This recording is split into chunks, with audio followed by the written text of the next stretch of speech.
Hello, it is I, Sergeant Cross of Fate Bureau. Here again with more Fate Grand Order. Let me see if everything's working properly. Sound, check. Right, move myself up here. Perfect. Alright. Oh, that's right, we were looking for type Earth.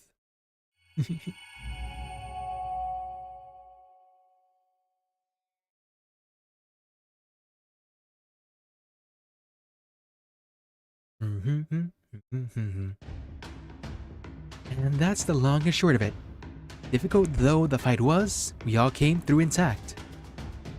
Oh yeah, we were fighting Ereshkigal, and I was telling him the report. I see. Well done. Oh, my mind still boggles at the mere idea of a mass of Gugolanas. At any rate, that sounds like quite the ordeal. I can't tell how glad I am that I wasn't there for it. As for you, Kukulcan? Are you really the body of light that struck the border? It wasn't a figure of speech or anything. No, it really was me. I'm sorry. I was kind of just acting on impulse. I mean, you know how it is when a cute little bird flies into your house, right, Director? You just want to give it a big squeeze. I don't know about that. This was well beyond a squeeze. For the matter, we are a beautiful phoenix, not some little bird. There are a dozen things I like to say right now, but I also don't want to interfere with my field team's on-site decisions. Salix, Carolite, I'm counting on you two to keep a close eye on Kukulcan. I'm keeping a very close eye. If she starts acting suspicious in any way, throw something in her eyes to blind her and put as much distance between you and her as you can. Got that? I don't think that counts anymore once you let her know. I don't have to. I'm not worried about her. Look how cute she is. Good. Then continue with the operation as planned. You may also be glad to know that our repairs are continuing on schedule. We may not be able to communicate while you're in the underworld, but our connection is holding steady in the standard jungle. So don't just wait for an emergency to contact us. If you have any questions about anything, let us know immediately. Alright, that's all for now. The next time we speak, I hope you'll have good news for me. Nope, I won't have any good news. If anything, I'll have bad news. Man, I had no idea Gordov was such a worrywart. Wait, is he actually more capable than he seems? Is he a reasonable guy? He's convincible. Oh yes, Gordov Music has been an excellent director of Novum Caudea. And he's proven himself to be a talented mission commander as well. That's true, servants are good at what we do, but on our own, that really just makes us a bunch of individual specialists. For us to work as part of an organization, we need a leader who can bring us all together. What about me? I'm a leader. Not really, I'm just a field guy. I wouldn't go so far to say as Gordy is perfect in the role, but he's always pushing himself to do the right thing. I guess he's what you'd call an unsung hero, but I wouldn't be surprised if he took the center stage one day. So he's a neighbor who learns and grows along with you. It seems there truly is no end to the diversity among people from proper human history. At any rate, this seems like a good time for a short break. Nitocris, would you like to keep an eye on our surroundings while I make a camp? Something wrong? Oh, she's thinking about what Ereshkigal said to her. Oh yes, camp, good idea. I'll send out some spirits to get rid of any nearby threats.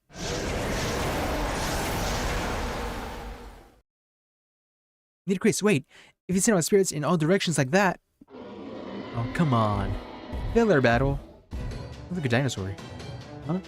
Why do I hear approaching footsteps? Don't dinos run away from spirits? I remember the ones that we saw at Chemazot spirits who were all scrambling to get away as fast as they could. Those were normal dinos. The ones wandering around in the jungle have lost their minds, so... Yep, they're not afraid of anything. Oops. This is your first time traveling in the jungle, isn't it, Nitocris? I'm sorry. I should have known better. I love that expression. No problem, we just have to drive them away. You recovered all your command spells, right? Yeah, I have all 3. I am unstoppable now. Then in my capacity as Pharaoh, I will test your newly regained summoning skills personally.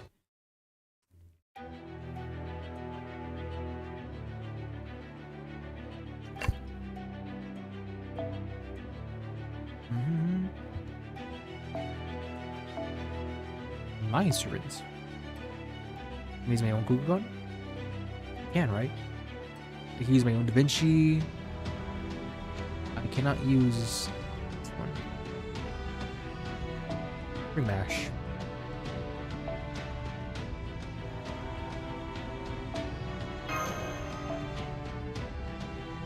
Can I bring my own Kukulcan? I can, right?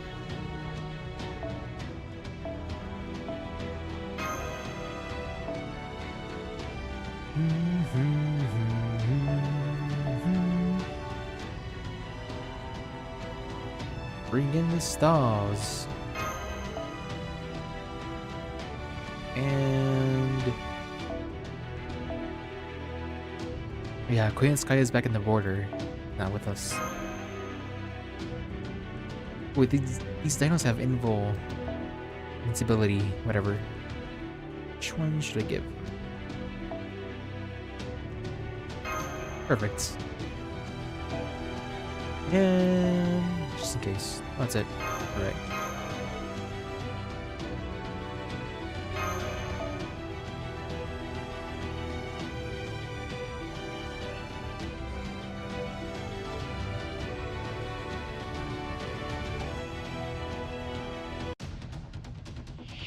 Snakes, those are dinosaurs.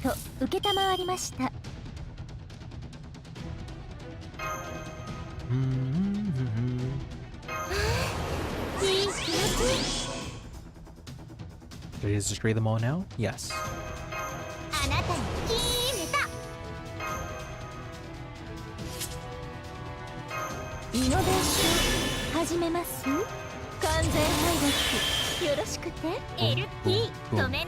Want you in my room.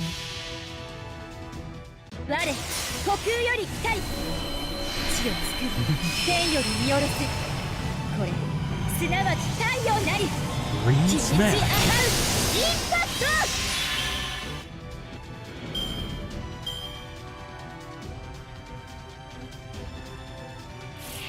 There they are. Right. We do have a face card, so that's good.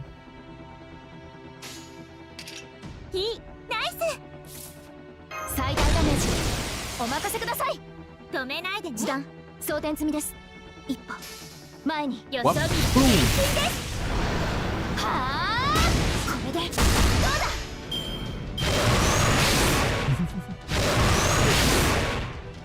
Man, hunting down dinosaurs. Can't wait to hunt down dinosaurs in Monster Hunter.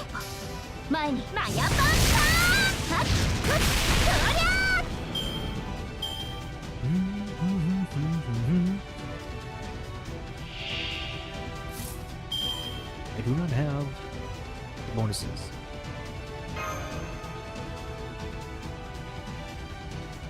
MP Strength 3 turns? How did I do that?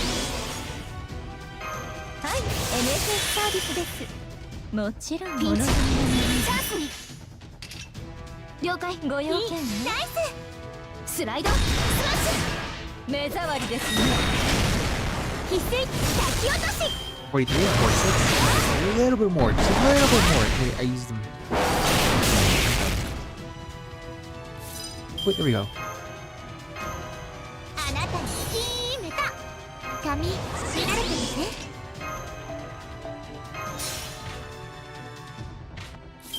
熱を帯びなさい。丸みアドワーズ。いい、ナイス。What's the number friend diamond called? 我、呼吸より深い。地を作り、天より見下ろす。これ、すなわち太陽なり。Great Impact! インパクト。やった。被害想定内です。ナイスファイトでした、先輩。Nice fight.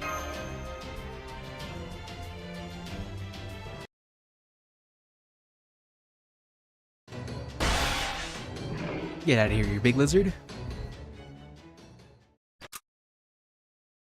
The battle is over. The Titans who have lost their minds are heading away. There, see? This was a perfect opportunity. No, I do not want that perfect opportunity. I just wanted to rest. Exactly as I planned. Nicely done. I don't need your thanks. But I still can't use command cells themselves.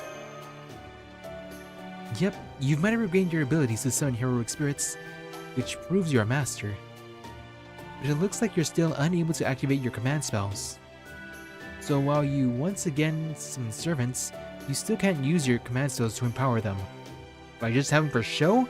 Useless? What's the point of being a master then? Maybe it'd be more accurate to call you an apprentice master of the sorts, or even just a summoner. I actually took a look at your records from the first Underworld to see how you ended up like that. And I think you said you made a deal with a mysterious guy in a mysterious place in order to come back to life. Is that right? Oh yeah, I died. If so, you could still be stuck like that this whole time we're in Miklan. Alternatively, we just need to teach whoever made this deal with you a lesson. Since Camazotz had your command spells, it stands to reason that you're the one who made the deal with. No, I don't think it was Camazotz. I remember his face, don't I? So you can't remember where you made the deal or who you made it with, but you are certain it wasn't with Camazotz. This could mean that Camazotz also made a deal with whoever this person was, and so purchased your command spells. On that aside, it doesn't seem like there were an awful lot of mindless dinos earlier. Do they have a nest here in the 7th stratum or something? No, nothing like that. The 7th stratum is just a comfortable environment for them.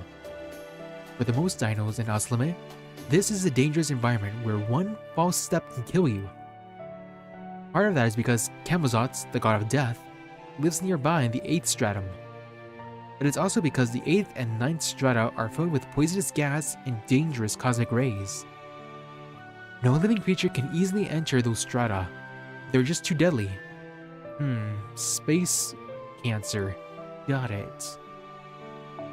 Oh, so that's why the drone we sent to survey the 8th stratum malfunctioned and stopped working. That probably means the Tree of Emptiness is on the bottommost stratum then. I can't think of anywhere else it would be. Camp time? Okay, that takes care of the campfire. How about we can the chatter and get camp set up? I've got 2 tents here. One's for Mash and Da Vinci, the other's for Salix. They're all flesh and blood people, so they need a proper place to sleep. Needless to say, I'll be fine with a bit of grass. I love sleeping on a good, hard ground. Me too. I'm flesh and blood too, you know. These servants turning to spirit forms is no fair, no. Want to stay in my tent then? Ayo? Ayo? Oh, good point. You trusted us enough to tell us that you were the one who attacked the storm border. If only I had enough trust in myself to tell Olga Marie. Still mad about myself about that. Haha, thanks, but that's okay. I'll just sleep on the ground like Tepu. I've not quite been around for a year, but I think being alone in a tent with a guy would be a bit much. I mean, if I lost control of myself, then Miklan would be really finished, yes. What do you mean by that? What do you mean by that?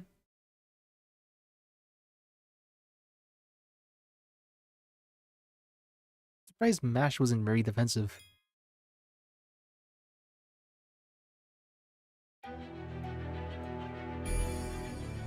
Metzitlan. Only type Earth.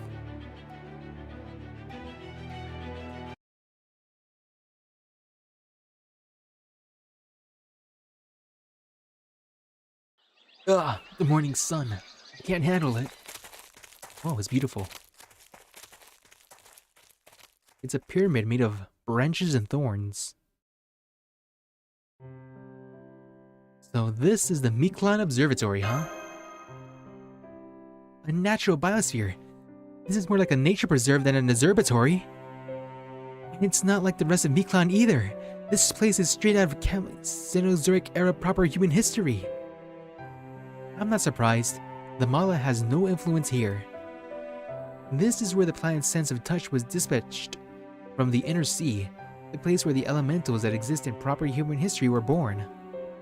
So since the god filaments didn't create this part of Miklan, it makes sense that it would be closer to the environments you're familiar with in proper human history. The planet's inner sea, as in Avalon? Yep, if we think of a planet as a living being, the inner sea is a place for its heart that's guaranteed to exist. You know about reality marbles, right? They're essentially a mage's inner world made manifest. A powerful spell that lays its own mindscape over reality, even if only for a moment. Well, the planet's inner sea is like that, but for Earth. You can think of it as a reality marble of the planet itself possesses. That being said, Earth is a big place, and even human hearts contain multitudes. For example, the part of its heart that remains close to human society, or the part that has a few bones to pick up with. Avalon is just one of several possible sides of that heart.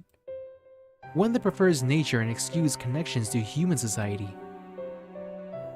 So elementals born in worlds like that are essentially clones of the planet itself. Kukulcan, a moment ago, you mentioned the planet's sense of touch. These feelers are born in the planet's inner sea. They make their way to the Earth's surface and ultimately return to the inner sea. But if, for whatever reason, they are unwilling or unable to return, they become fairies, elementals, and divine spirits on the planet's surface. Yeah, though of course some fairies, elementals, and divine spirits manifest in other ways, so we can't say that's how they all came to exist. Meanwhile, there are some elementals who could only have been born in the planet's inner sea. These special spirits are known to the planet's brain. Since they have hearts, why not brains too? Anyway, these elementals are born from the Earth's earliest memories, which they then inherit themselves. They continually dream about the things taking place on the planet's surface. This is all going over my head, so much about the planet being alive. In the Magecraft world, these beings are known as archetypes, and the ones up ahead is an incredible recorder of history. So this being knows the history of life on this planet, long before the first humans were ever born. But I've also heard that archetypes take on the form of the dominant species from that age. This may be a lost belt, but we mustn't forget a lost belt is a hypothetical alternative to our human history. In which case, might this archetype also be humanoid, like us? I think Tepu can answer that, right Tepu? You used to be a researcher here, no? Oh. You did? Why didn't you tell us? That's correct. I am Tepu the Stargazer, you know? I've made the trip between Chichen Itza and the 7th Stratum countless times. I'd never heard of an archetype before, though. That must be another bit of knowledge of the cryptor brought over. Though I get the sense you've known the term for some time, Kukulcan. I'm sorry. Feelings alone just weren't enough to convey the concept clearly. Man, words are perfect for this stuff. The Mala watch over us. They keep their opinions entirely to themselves.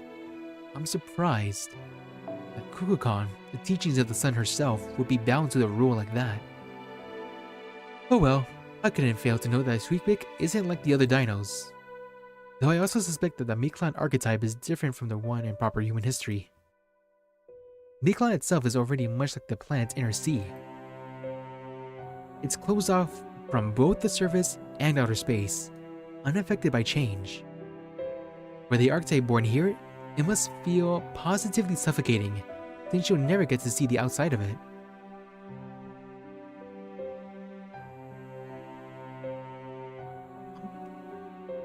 Mention she. A picture is worth 1,000 words, right? Let's keep going. You'll see what I mean once you meet her yourselves. Oh, and a word of warning. Under no circumstances should you adopt a combat stance, no matter how surprised you may be. This archetype is both highly sensitive and easily hurt. If we scare her off, she'll be useless for at least a few days. She's really sensitive. Okay, where are you? Where are you? Taking a bath?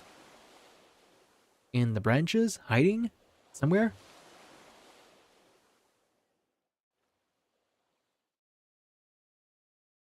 I see the inside's full of water too. Hello, Week. I brought some guests from proper human history here to see you. They have some questions they'd like to ask. Could you please come out now? Please? Try to get past your shyness. They'll find you quickly enough anyway. you're not healing nearly as well as you think. There's a proper human history saying that goes, when you cover your head, don't leave your bottom exposed. Well, we can see your bottom, that is, your tail, quite clearly. Tail? Where? Nuh-uh. You're so mean, big brother Tepu. I was just working up the courage is all. Okay, here goes. We can welcome our guest properly. Just like a good shrine maiden would.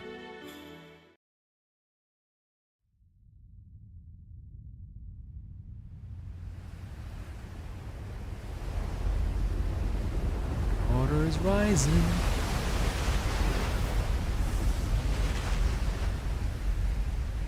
Is she Nessie? Pliosaur? Or Brachiosaur?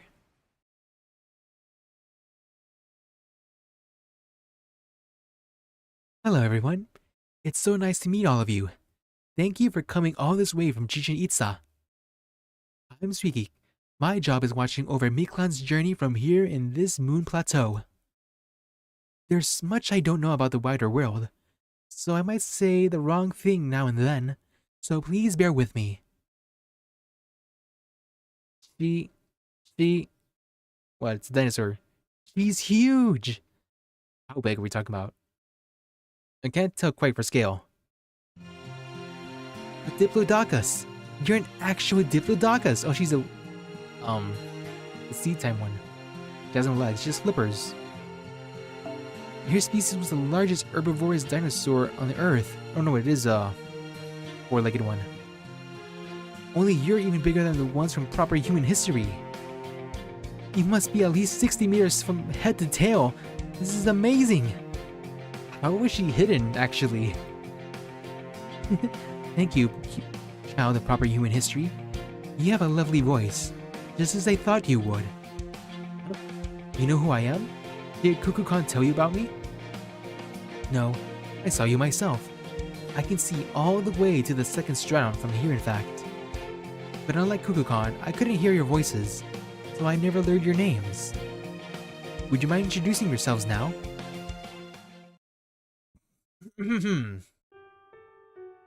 Oh, the Valentine's theme. Thank you. Zax, Nash, Abertrot, Da Vinci, and Nitocris. Even the sounds of your names are unlike anything found here, but they're all so beautiful. I'm glad to have a chance to hear them for myself. Thank you, Squeak. X-Squeak. I'm gonna say X-Squeak. I think your name is beautiful too. Also, hope you don't mind, but I've noticed you called Tepu your big brother earlier. If it's not too rude, may I ask what your relationship is? Oh my, tee, my. That you even thought to ask the question tells me we are getting along wonderfully, Nash. As for Big Brother Tepu's and my relationship, we're just acquaintances. We met when I first came to the observatory to study the stars. Don't take her calling me Big Brother seriously. That's just something she does. It's honestly kind of absurd. Next week is 6 million years old, and I'm only 1,000. I figured dinosaurs were long-lived, but wow. He's way older. I see, so why do you refer to Tepu as your big brother then? Because ever since we first met, he's been bossing me around. I'm something of a special dino, you see. Most dinos never come here because of this observatory means nothing to them. But Big Brother Tepu kept showing up unannounced. A lot. He also said I was good for nothing and a waste of space. Also a lot. I did not. Tepu, are you actually that mean? Now, would you please stop with the unnecessary small talk and do your job as the eye of the observatory? There he goes again. There. See? He's always scolding me just like that because he happens to know a lot of things.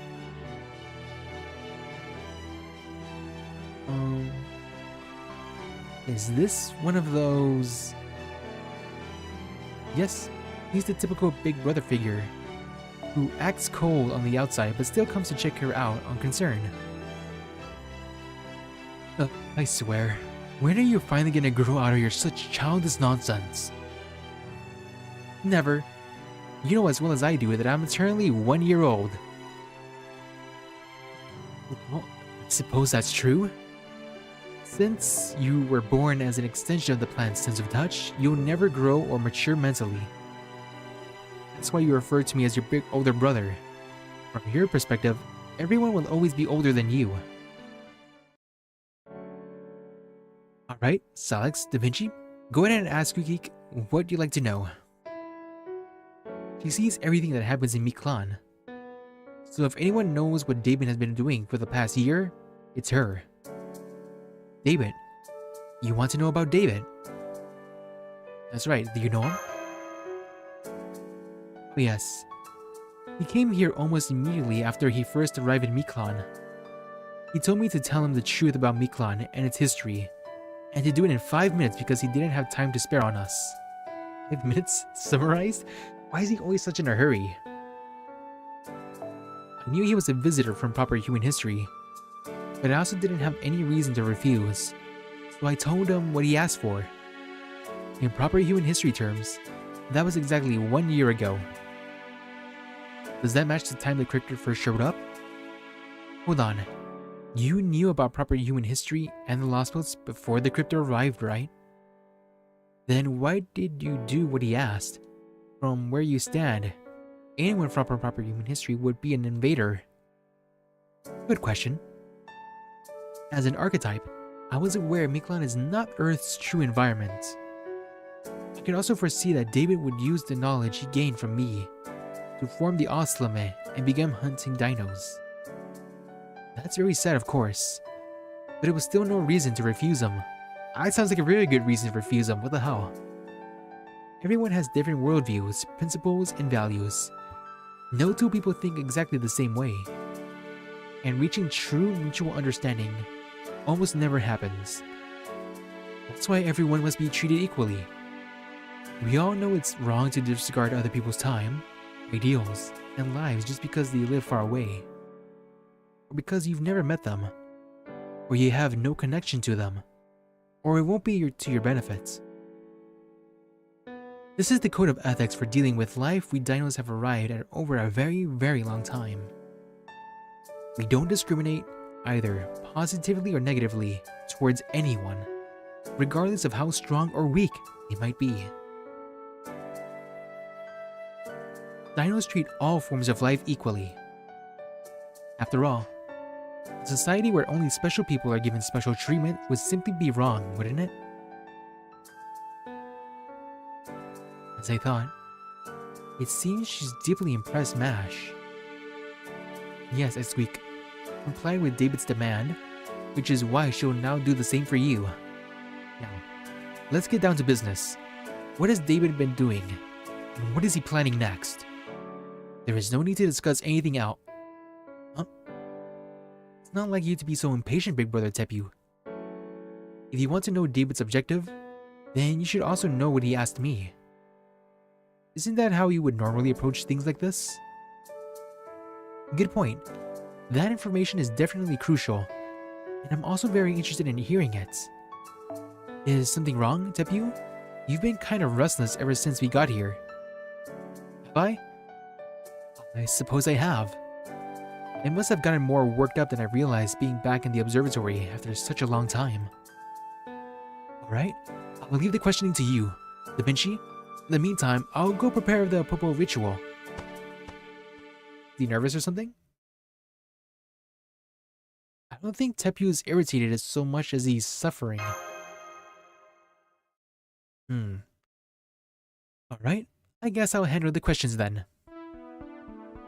You said David asked you to tell him the truth about Miklan and its history. Our understanding is this lost boat began when dinosaurs became the dominant species. No, wait. It began with the fifth of the Big Five, the meteorite collision that wiped out nearly all life on Earth's surface. Afterwards, the filament-like alien forms that came here on the meteorite restored the land after everything had burned down. Then they chose the dinosaurs to serve as their host, and used them to create Miklan. That's our current working theory anyway. Are we on the right track? Whoa, you're too precious, Da Vinci. I'm amazed you've been thinking about things that happened in the time long before. Anyway, yes, that's all correct. Well, some of the finer details differ a little. In proper human history, the filaments came to Earth on a meteorite that crashed into the Yucatan Peninsula 66 million years ago, at the end of the Cretaceous period. But in this lost belt, the meteorite crashed here with them about 300 million years ago, at the end of the Carboniferous period. The filaments that came here from outer space and ended up on the strand here are called mala, in our native tongue. When they first landed, they used a network of plant roots to stabilize the supercontinent of Pangaea and keep it from breaking apart into smaller continents.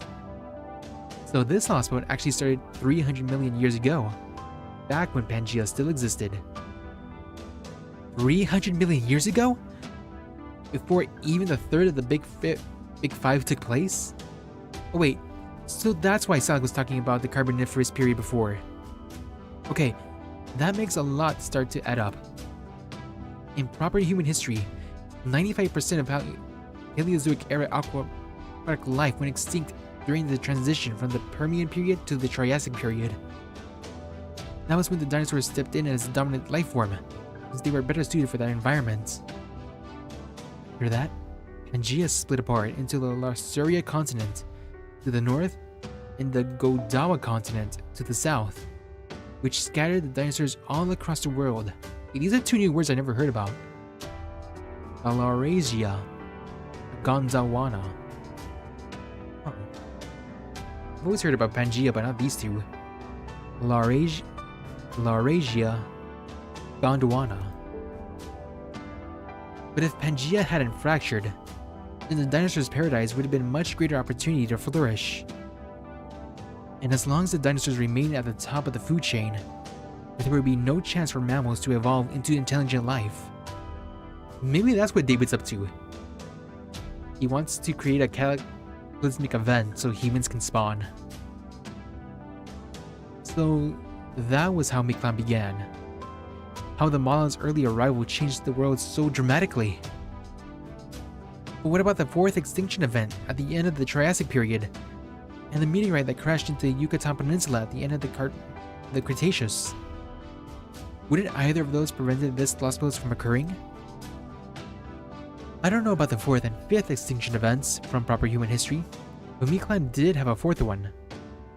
It was 66 million years ago at the end of the Cretaceous period, the same time as the fifth extinction event in proper human history, the Yucatan Peninsula meteorite.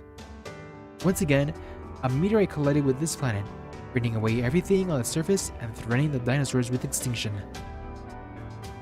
That's when the Mala came to the rescue.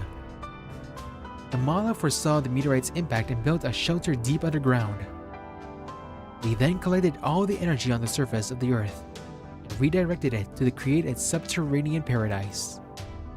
All the heat and energy that would have gone otherwise, gone into restoring the surface, over the next million years went into creating the Biosphere 3. The result is the Miklan we have today. Since then, and for the last 66 million years, Miklan has been a world for the dinos. Jesus Christ. Yeah, this stuff is all the way above my head. I have to have MASH give me a very short summary later. In other words, big meteorite wind boom, filaments decided to take over and bring everyone down underground. I see. So that's why the surface was still post-apocalyptic. The seas were dried up, volcanic activity was out of control, and the skies were covered by dense thunderclouds. And it's because all the energy that would have gone into letting nature take its course went into Miklan instead. So here, over the course of almost 100 million years, the Mala gained control over Earth's surface. But that would have never happened in proper human history. In proper human history, the meteorite that carried the Mala was the one responsible for the fifth extinction event that happened 66 million years ago. That meteorite wiped out the dinosaurs and caused more huge changes in Earth's ecosystems. That led to mammals taking over, and over the next 40 million years, humankind's ancestors were born. The Mala had their fibers maintaining their own environment, and so by becoming part of the Mesoamerica myth, they chose to coexist with its people. The Mala might have been the dinosaur's savior, but it sounds like it was a little more complicated for the Earth as a whole. I mean, they basically took a significant portion of Earth and fashioned it into their home for themselves. As an archetype, what do you think about that? Does it feel like you were robbed or something? What, like, curse you, you damn invaders? Not at all. The planet seems to be quite happy as long as its life is flourishing, regardless of what form it takes. Besides, if we're talking about invaders, there's one that labels the fits much better.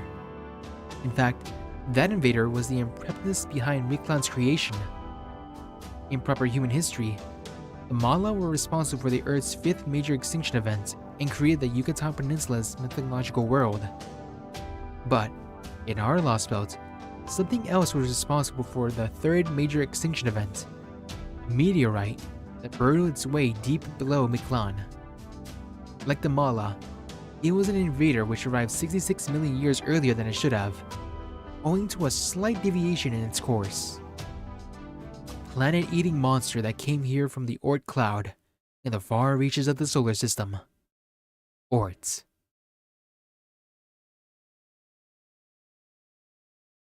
Okay, time for some Oort lore. Okay, so that's where Oort comes in. So Oort came to Mictlan early, but that would mean the dinos should have never prospered to the extent they have. Wait, I've got it. Oort must have died in the impact. That's why no one can find it no matter how hard they look. No one's ever seen it because it's already dead. Oh no, Oort went on quite the rampage after it arrived. It actually completely destroyed Mictlan once. You're kidding me. Oh man, I was completely off again. But then, how in the world did the dino survive? Please tell us. Oh no, you're adorably smart, Da Vinci. That guess was almost entirely correct. Oort did die when it fell to Earth. It just doesn't die the same way most living things do. 66 million years after Oort fell to Mictlan and ceased to function, it suddenly began to function again when the dinos finally arrived at their ethical approach to dealing with life. This was our world's 4th major extinction event. It was also when the Earth gave birth to me. And so all life in Mictlan banded together to defend Oort, and they succeeded. What? Hold on, what do you mean all life banded together and defeated Oort? All life in Mictlan banded together to defeat Oort, and they succeeded. The end? What do you mean the end? But even though Oort was defeated, it doesn't fully die, does it? So this world did already have its 4th major extinction event. That must mean the Oort attack Silence and Mash saw in Mystical City will be the 5th. I see. Now I understand. Mash, would you summarize all that for us? Yes, gladly. It would be too confusing to cross-reference Mictlan's history with proper human history. So I'll just make a timeline for this Lost Belt alone. Okay. In the beginning, Mictlan's history. 300 million years ago, the Lost Belt begins. The Mala fall to Pangea on a meteorite and stabilize it with a network of plant roots. For the next 100 million years, the Earth is a paradise ruled by dinosaurs. 66 million years ago, the 3rd mass extinction event, the Mala detect a meteorite, Oort, heading towards the Earth. The Mala create Mictlan underground, along with an artificial sun. They evacuate all life from the surface to Mictlan. The meteorite Oort punches through the surface to land in Mictlan, embedding itself into the lowest stratum. The impact causes it to stop functioning. 20 million years ago, Mictlan is thriving. Proconsul, the 8 precursors of humanity, are born in Mictlan as well. 6 million years ago, the 4th mass extinction event, and Oort reactivates. X-Week is born and Oort is shut down. Somehow. 1 year ago, proper human history culture leaks, and the Cryptor leads a cultural invasion, which the dinosaurs welcome. Now I see. Great work.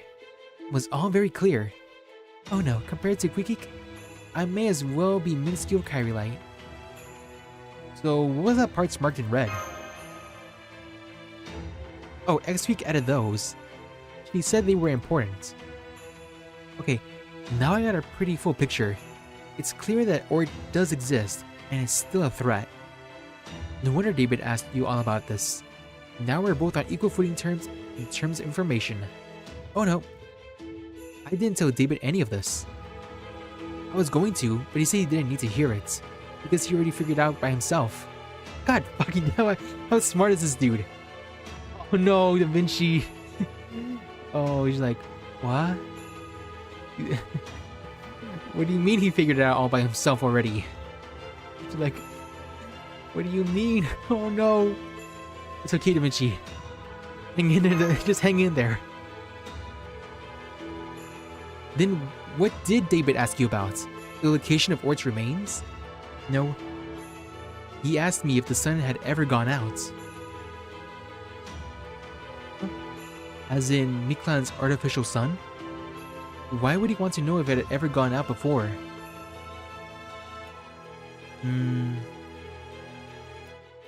It must have to do with the Oslamist belief that the human sacrifices can revive the sun. Now I see. I thought it was just a recreation of the Aztec mythology that Tezcatlipoca spread here. But if the sun really has gone out before, that would definitely explain the Oslamist religious fervor. It has gone out before. Tepu said it was like the year of darkness. Tepu even told us that once that Miklan's sun went into a hibernation of sorts for a time. So what did you tell him, X-Week? The truth, of course. I told him that 66 million years ago, 6 million years ago, the sun disappeared around the time Ort resumed functioning. And I told him that was when Khan's kingdom, the non-Dino civilization that was also flourishing at the time, died out. Huh? Hold on. Khan wasn't a Dino's nation? This is the first I'm hearing about that. So you're saying that a long time ago, there used to be another non-Dino civilization here besides Mexico City? That's right. That's why I added the part in red about Proconsul being born earlier. For 100,000 years ago, a human kingdom flourished in Miklan too. They were much weaker than the dinos. They had a great talent for engineering. Towards the end of the kingdom's life, they built a flying ship very similar to your Stormboarder. What? That ship is the only reason Miklan was able to fight back against Ort. What? Khan's soldiers accepted modifications to their bodies, which made them invulnerable. They fought to the very last warrior. It was their efforts that drove Ort down into the bottom stratum. Ort sunk into a sea of magma. Miklan regained the light it had lost. But the cost of victory was the entire kingdom of Khan. Now, the remains of one of those cities has been repurposed into Chichen Itza. Not many dinos know that though. Big Brother Tepu is probably the only one, and only because he figured it out on his own. Oh, that's the Khan's story. An entire human civilization took down Ort. Their own Stormboarder? That's fucking wild. So these soldiers enhanced their bodies to the last for 6 million years, and now they stay intact even in death. No wonder those dead spirits were so tired and full of regret. X-Week, did no one from Khan survive? Was every last one of them really wiped out? Oh no, one of them is still alive. The king of Khan, who dealt Ort the finishing blow 6 million years ago, after losing all his people alive, is still alive today. His modified body ended up so strong that he was no longer able to die. In the 6 million years since, he went insane and began to fly around the underworld. A bat of death, and he's still out there even now. That brave knight's king's name is Camazotz, the maddened king who continues to search for the people of Khan when they no longer exist. The last soldier of Khan? Wait, is he not actually Camazotz?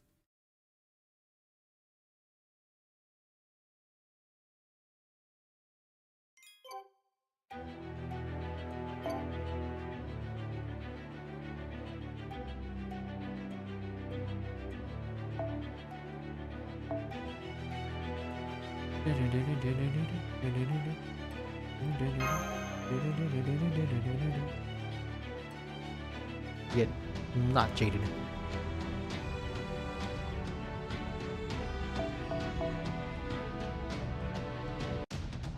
The Khan お客様 soldiers 獲物はあちら built で their ご own ざいま ship, すねあなたにいい defeated Ort somehow.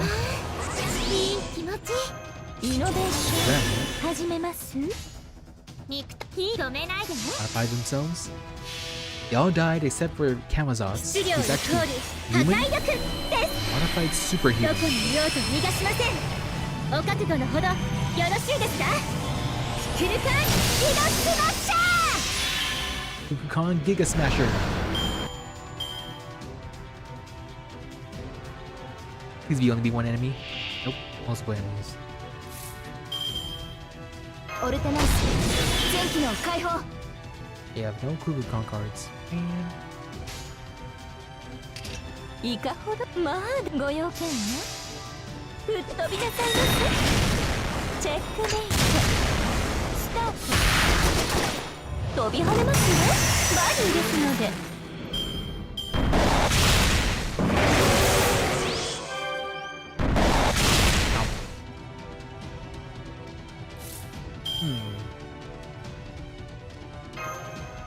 I got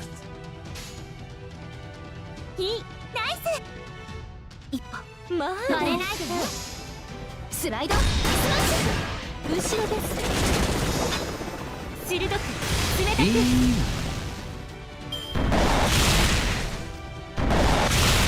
Now, a lot of damage. おしとやかに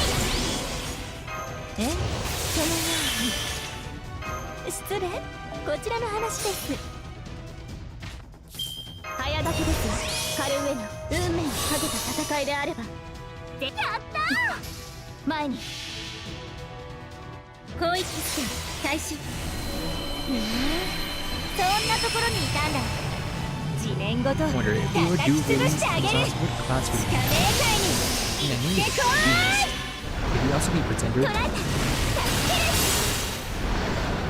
る状況終了排熱そして魔力循環に移行しますねマスター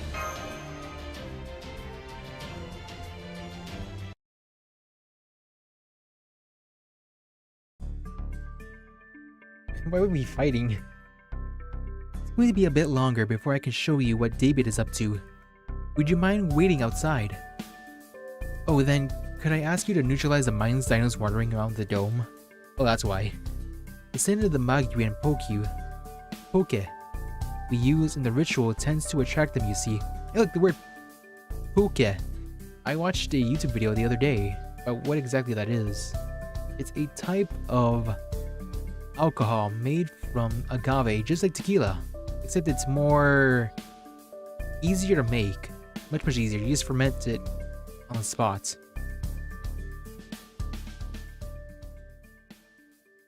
It's easier to make, but at the same time it goes bad quicker, and it's a lot more like beer, like a 5% alcohol. Okay, we finished chasing all the mindless dinos that were near the dome back into the jungle around the base. Now we just have to wait for Tepu to come let us know when X-Week is ready. Gotcha. I'll just go take a little break in the shade. I want to make sure I have everything we learned straight. I'm gonna go back to my base form too. I've been out quite a lot lately, so I should try to conserve magical energy. Sounds like you could all use a little break. Since we have a lovely lake right here, would you all like to go swimming? Can you breathe underwater too at Kukulcan? Huh? Why would you even ask? Of course I can. On land, underwater, in outer space, I'm fine anywhere. What about you, Nitocris? You probably went swimming in the Nile Rip, huh? Oh, Nitocris went back to the dome. There was something she wanted to ask X-Week. I see. X-Week is really knowledgeable, so I'm sure she'll get the answer she's looking for. Oh, speaking of X-Week, that reminds me. Using proper human history terms, do you, think Tepu and X-Week are married or lovers or something along those lines? Oh my. A bit of a curious side to you, huh, Mash? Do you really want to know? Oh, I don't mean anything by it. I was just thinking it would be nice if that was the case. Oh, I agree. It would be. But those two will always just be friends. As much as X makes me look like a dino's, the truth is, she isn't. She will never be able to live among peers, be involved with them, or be freed from their duties. Her job is to look over... no, supervise all of Miklan. It's been that way since she was born, and will continue to be so until she dies. She'll never be able to leave Mitslan, no matter what. At first, Tepi refused to accept that, and he looked away to free X-Squeak. But it was no use. Before, I couldn't imagine why he chose to move to the first realm on his own. But now that I have a human form, I think I understand. Knowing that he failed to save X-Squeak, Tepi couldn't allow himself a happy life. So he moved all the way to the edge of the world, to be alone. There he studied the concept of death as a way to punish himself. The concept of death? Why that? It's not my place to say. Not while my own maidenly heart is still actively maturing. Does he have mystic eyes of death? Growing up, speaking of which, Kukulcan, there's something else we've been wondering about. Did you, always look like the way you do now? Dinos are Miklan's dominant species. Since you're their god, shouldn't you look like one yourself? Are you saying I lack common sense? Just kidding, don't worry, I'm not mad. I still don't really get the common sense of feelings, but I at least know they're important. Anyway, yes, I am a god, and I did originate here in Miklan. This form is something I only recently gained. Before that, I was just the teachings of the sun, a wind only dinos could sense. A year ago, when knowledge of proper human history first came to Miklan, we learned of gods, and that's when with the sound Kukulcan formed the name of a god. That was the instant in which I gained this form. All of a sudden, things that couldn't be seen had a shape. Things that could only be sensed could now be spoken as a fact. For us, the shock was big enough to rock the world to its foundations. Gods can only be formed from intelligent humanoid beings, so that's what we should be too. And just like that, I was tossed out into Chichen Itza, stark naked. Naked? Yes, at the time I didn't have any emotions, so I just started talking to the priest as I was. It wasn't long before I realized I didn't quite feel right, and that I might be doing something inappropriate. So I absorbed all of proper human history's common sense in one go, then stole some clothes from the dinosaur standing closest to me. Which was Tepi, by the way. He'd already retired to the first round by that point, but he had always listened to me closely back when we were still just wind. I see. I think I imagine what we were like back then. Kiss Carl. Trying really hard to forget that whole thing, so please don't ask Tepi about it. Anyway, that's how I ended up in human form. One based off of the Kukulcan of proper human history. X-Squeak's an archetype who will forever remain mentally 1 year old. But I am a god, and actually am just 1 year old. After that, I found that snot-nosed brat, the young Tezcatlipoca riding a dinos and playing king near Chichen Itza, and I made him its actual king. Then I ran off to Mexico City to spend all my time having fun and experiencing all the latest culture, yes. I see. So you wanted to try life in the big city. I can definitely understand that. If I had been in your position, I can see myself sneaking out of Chaldea base and paying a visit to the nearest town in Ushua myself. But never mind that now. Putting together everything you told us, it sounds like you're not actually a dino god. Instead, you were born from the Mala, Miklan's creators, and you serve as their representative. Does that mean you're actually an archetype Miklan then? Yeah, if we consider a meteorite a planet too, then it could also have a mind of its own. Oh, on the money? That's right, which is why X-Week and I get along so well. He's basically archetype Meta-Earth, so she also knows what it's like to fail to become an archetype you want it to be.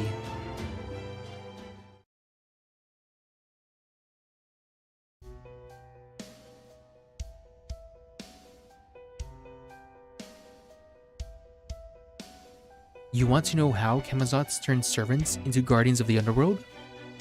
Yes, a command spell alone should not have been able to cause complete authorization. There must be something more to it. Some sort of secret, or ritual, that transforms their very existence and binds their life force. X-Week, you said you observed everything that's ever taken place in Miklan. So if anyone can answer my question, it's you. What did Camazotz do to them? How can I become a guardian of the underworld myself? I see. So you think you need to do the same? Alright, I'll tell you what I saw. I'll tell you how those proper human history heroic spirits, each of whom already had their own underworld to begin with, were assigned to the levels of the underworld and became altar gods of Miklan.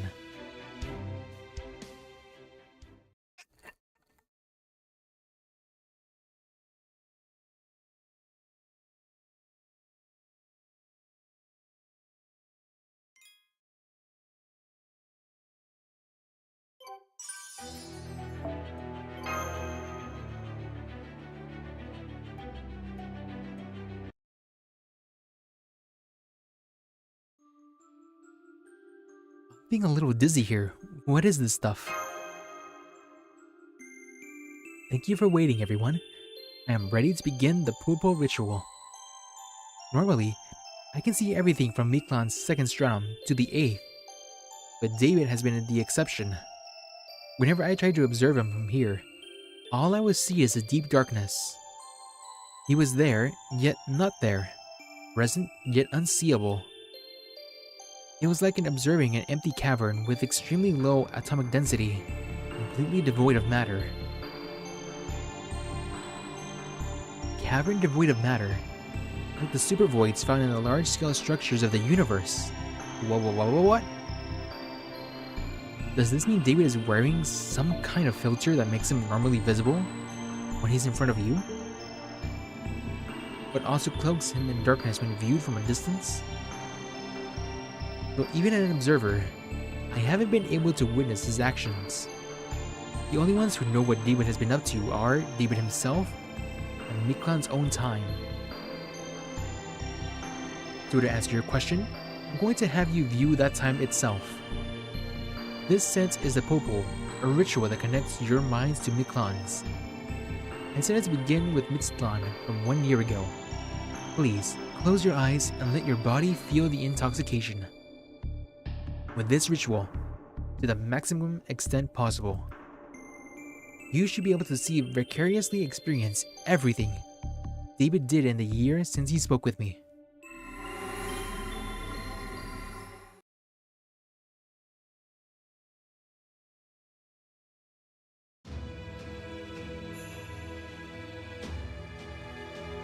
So the sun disappeared, but returned to Miklan's sky 100,000 years later. Impressive. I didn't think the Mala would take such extreme measures. There's no logical reason to favor this underground world so heavily. They're clearly not operating on logic anymore. I guess this is their way of apologizing to all the life forms they let go extinct in proper human history. Thank you, X-Week. Is there anything else you need? If there is, I'll get it for you. That's nice of him. No? Then this is goodbye. I repaired the sluice. You should hire some smaller dinos to maintain it, or it'll eventually fall apart again.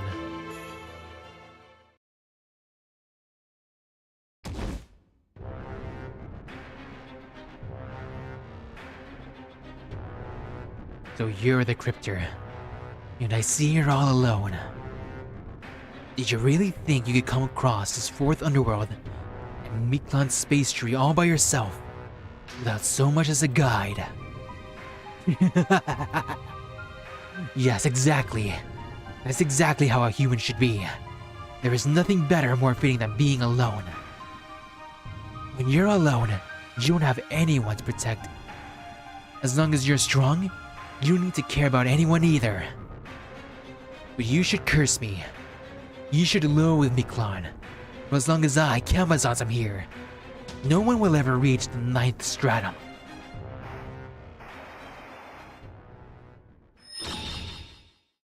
Command spell.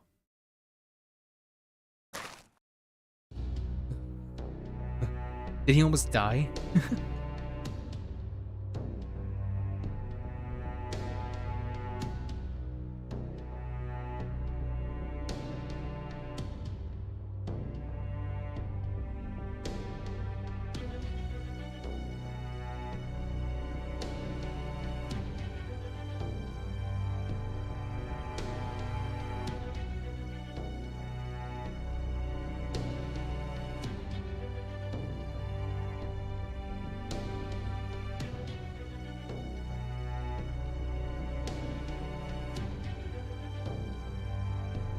No. You want to keep going, Camazots? Got 2 more of those in me. No, let's end it here. Your blood is absolutely revolting. Wait, you got a drop of his blood? Only a hero can defeat a hero. I admit it. You do have the right to enter Kalakumul. But I won't let you enter for free, Riptor Davidson Void. I want to know about your mythology. Tell me all about it. I'm a creature of Miklan, of a mythology that defeated Ort 6 million years ago, and that everyone's forgotten today. Proper human history's mythology, Lost Milk mythology. I don't care which one is superior. I just want to know about them. I want to know if I existed in your world too.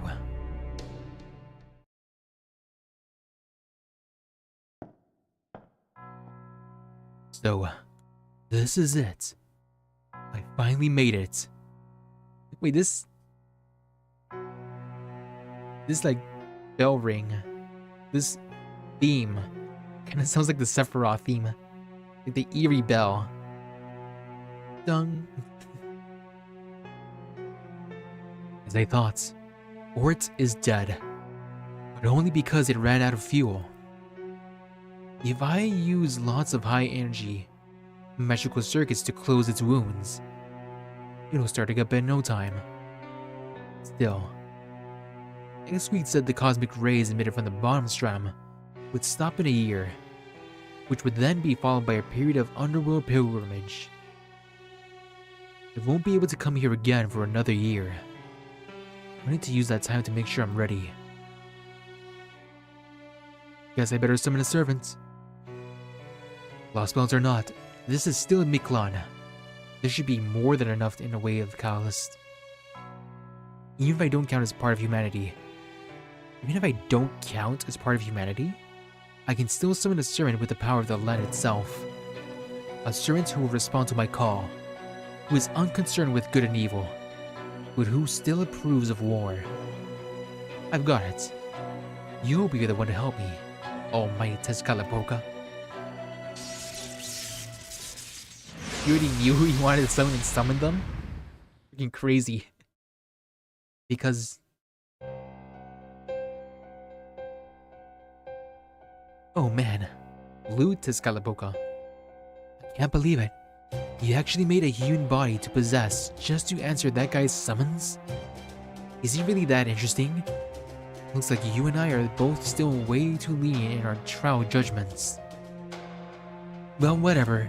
If you're gonna back that guy, then I'll back my own allies. Whichever one of us survives will be all down to luck. See you later, Blast Tezcatlipoca. I like using knowledge from proper human history to become the supreme in Miklan.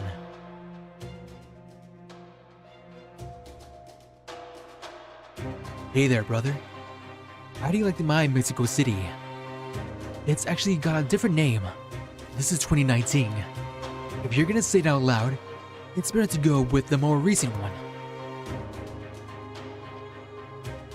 The name may be new, but it still looks like an ancient Aztec city. Why didn't you make any modern buildings? That was one of the things she refused to compromise on. As her big brother, who am I to say no? Anyway, the Oslime are all set to go, though they all still need firearms to kill dinos. Right now, I'm just leasing some from Koyatskaya. It won't take long for me to spin my own production into the line. I'll make sure all the Oslime have the latest in weapons technology. If something can be done, you can do it. Almighty God indeed. The only thing you're missing is a rival. Oh, I'm sorry. I couldn't change them in Quetzalcoatl while I was at it. Was that supposed to be a joke? Knock it off. You know it'll all be an all-out war if Lady Birdbrain was here. But hey, at least I found something else I can enjoy playing with in the meantime. Miklan made Kukulcan. Leave it. I created an underground path to Ort. We can use the dino's heart to supply it with energy. In a year, its wounds will have more than closed up. I also made my last candidate. I'll have him turn into me over the course of the next year. So he'll also be Tezcatlipoca in a year's time, huh? Understood. Make sure you train him well in both body and mind. We will need a clear will and a strong ideology if we're going to give Ort orders. So we will spend this year furthering our goal of destroying this planet and erasing any trace of humankind. What about the other cryptors? Isn't your planet at odds with the foreign god's goals? I don't care. If Woodine wins, the other Lost Spells will just disappear, and us with them. So there's no issue with that. I'm here to fulfill my obligations. Nothing more. If you have any objections, now's the time to voice them. Tezcatlipoca. It's not too late to change the plan. Objections? Hardly. Your idea is awesome. I always wanted to see the end of an entire planet. Alright, Sem. We have our own berry war, annihilation, and banquet to begin. Let's get started.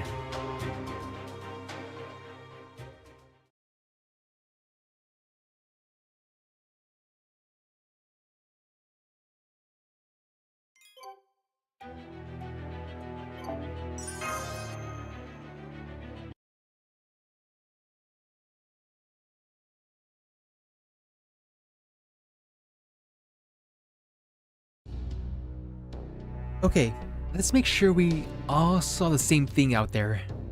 I saw David making the underworld pilgrimage all on his own, finding Ort's body in Miklan's bottom stratum.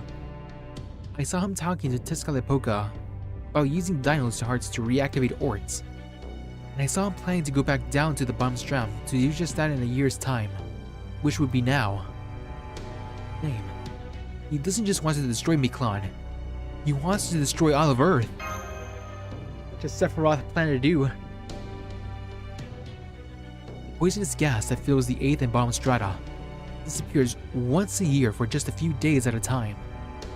Last year, David managed to complete the underworld pilgrimage during those scant few days. Now, that time is approaching again. It seems if we don't stop his second pilgrimage, Miklan will completely collapse, and proper human history will disappear along with the entire planet. But why would he do something like that? If he destroys Earth, he'll die with it. Yeah, the ritual didn't reveal why he's doing this. Yeah, that's not a problem I think we should be ignoring either. We know what he's doing, what his goal is, and where we need to go to stop him. That's just a big step in the right direction. But at some point, we're going to have to answer why he wants to destroy Earth in the first place. Be that as it may, right now, stopping David is our top priority. Kukulcan, X-Week, when will the poisonous gas in the 8th stratum clear? Kukulcan?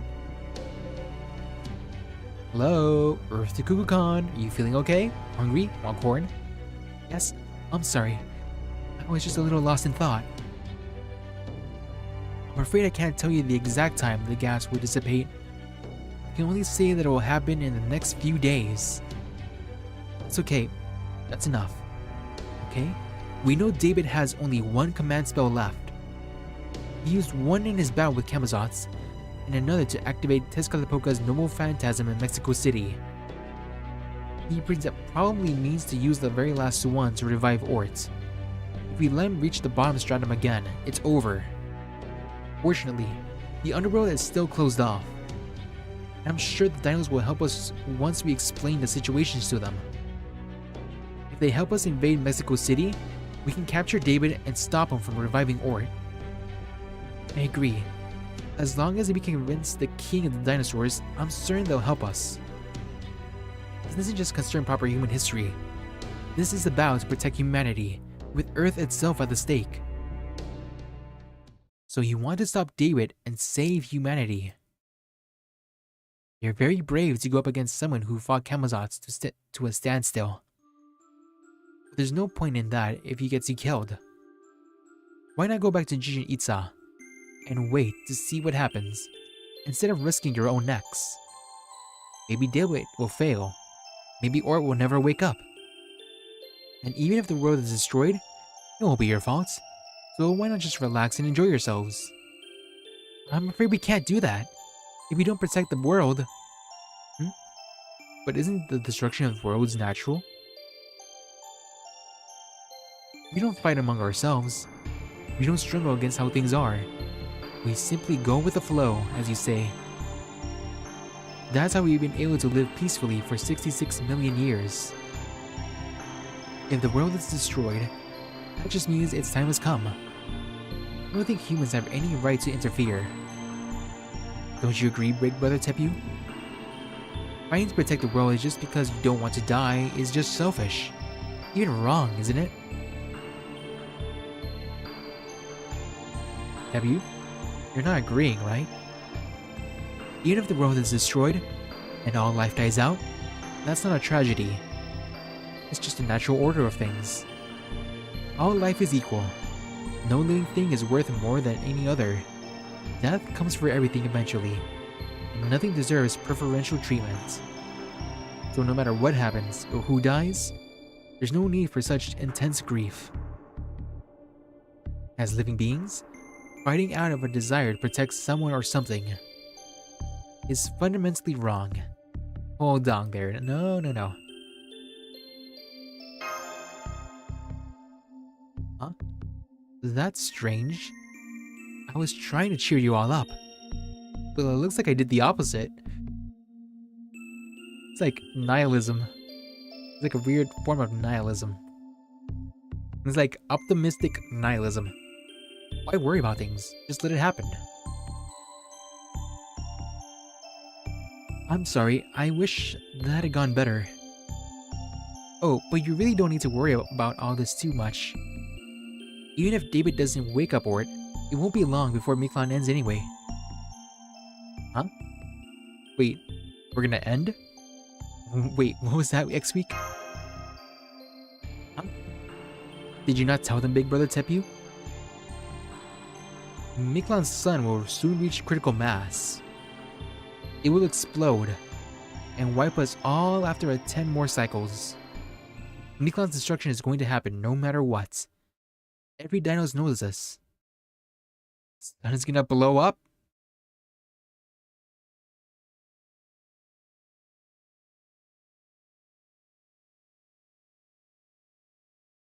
We're caught in a rock and a hard place. Or it is gonna blow up the planet, then the sun is gonna blow up itself.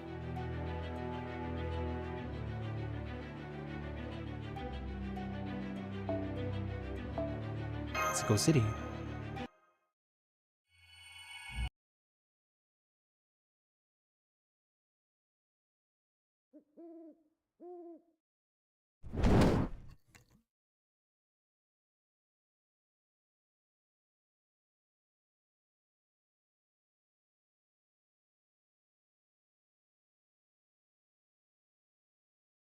Come out, Aslame. I know you're hiding there. Dinos' senses are nothing like you apes. Even alone, I could crush all 6 of you in an instant. Yeah, that. 7.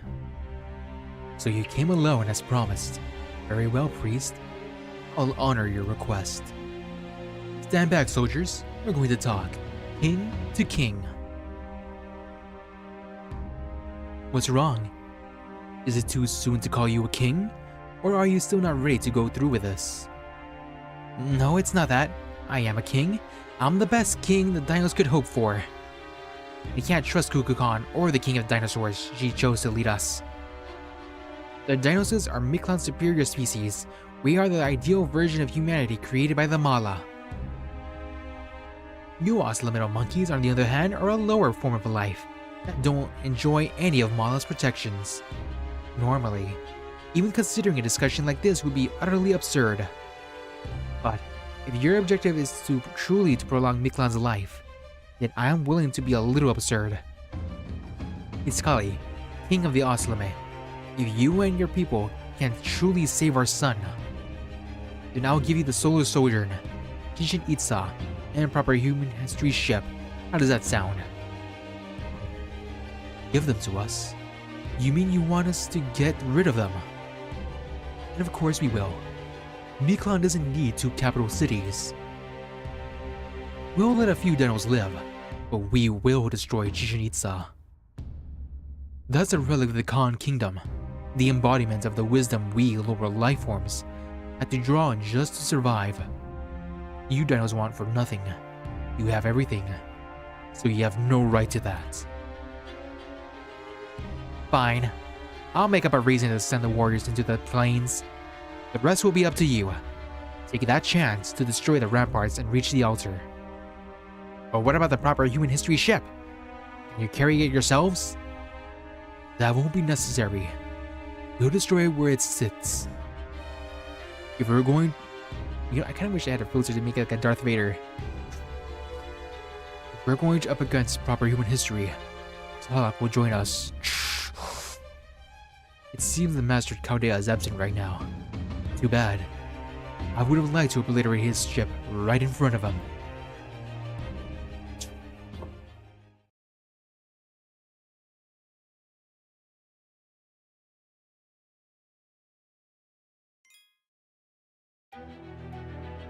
Whoa, whoa, whoa, whoa, we're going all the way back. Sage's hideout.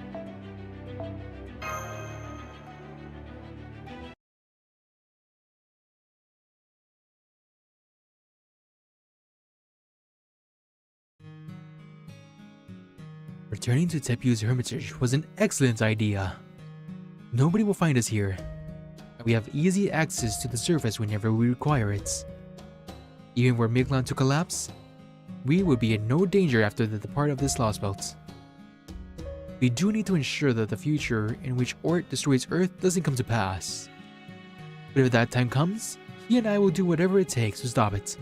Afterward, you can fuse with Ort at your leisure. For the moment, you need only remain here, heal your wounds, and wait to see how things unfold. I don't need your advice, Rasputin. I was already planning to do that. I still haven't fully regained my memories, but I know what I am now. The only enemies in this lost boat who actually threaten me are Kukulcan, Ort, and Gamazots. I'm sure he's... what? That was born in this lost boat. I suggest letting Chaldea take care of him. Knowing Salix, he will ultimately win against the god of death. Not without significant casualties, of course. Queen Skyle finally got a bad deal, it would seem. You know, I didn't notice it before, but this whole place feels weirdly unpleasant. Something about it reminds me of the levels of the underworld. What was Tepeu studying here? Oh right, I haven't told you, have I? In the Magecraft world, there is something known as Mystic Eyes. Mystic Eyes let the bearers see the flow of many things, including magical energy, time, fortune.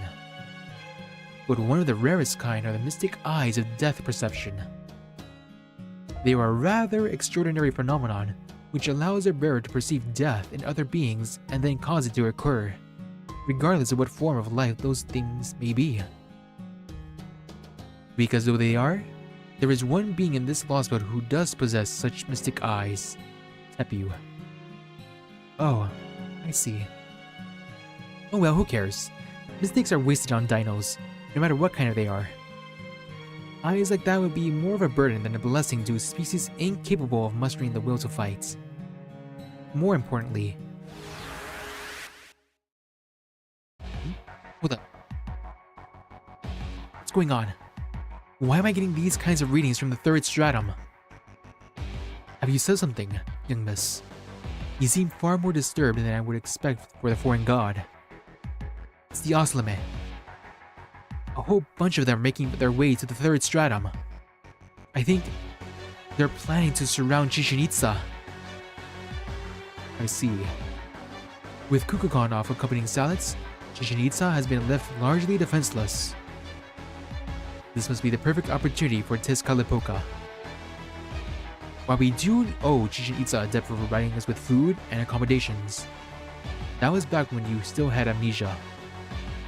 Any battle between the dinos and Oslime is no longer of any of our concern. You are, as you should well understand now, a foreign god. So I urge you to save your strength for the upcoming Chronicle of Humanity, and refrain from any rash behavior.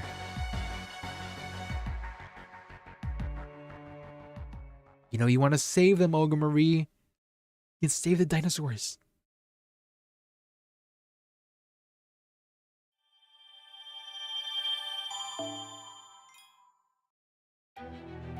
Whoa, whoa, whoa, whoa, whoa, whoa, whoa. Burnt maize field?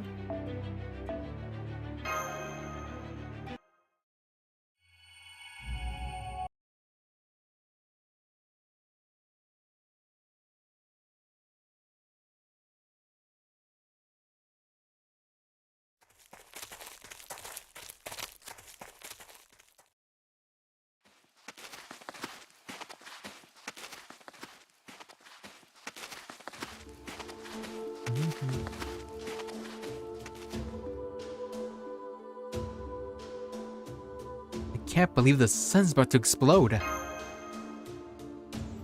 Or that Miklan's going to be destroyed regardless of what David or Ort do. So sorry. I kept that from you on purpose.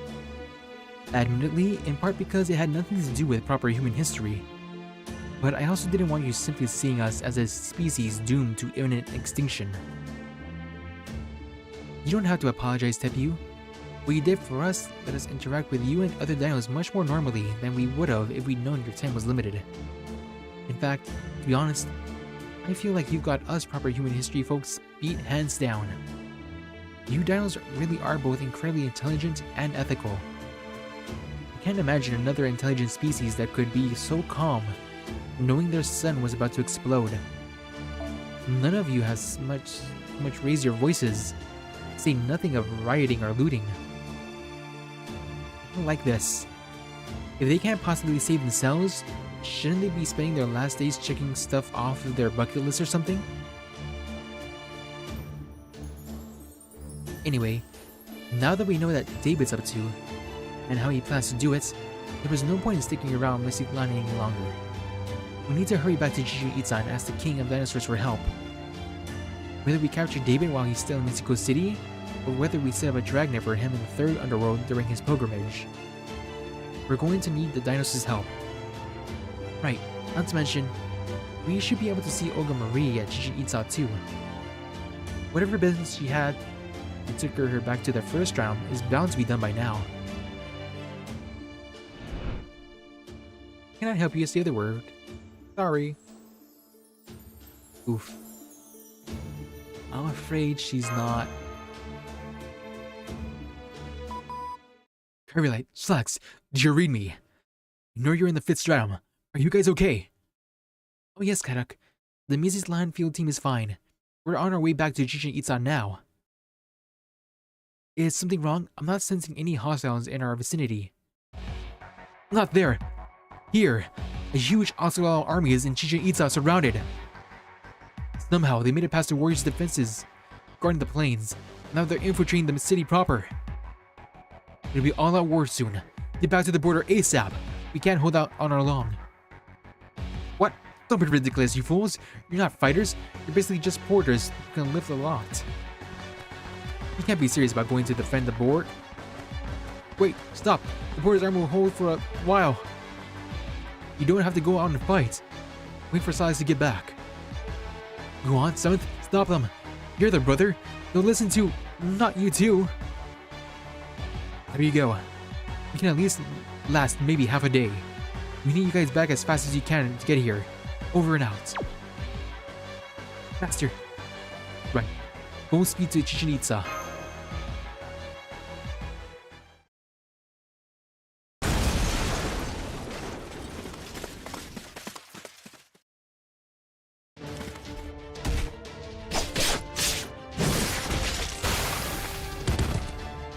Oh, I'm dying.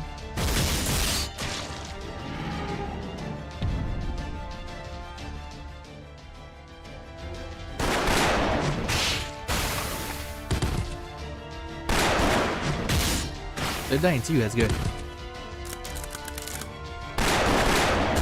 Oh no!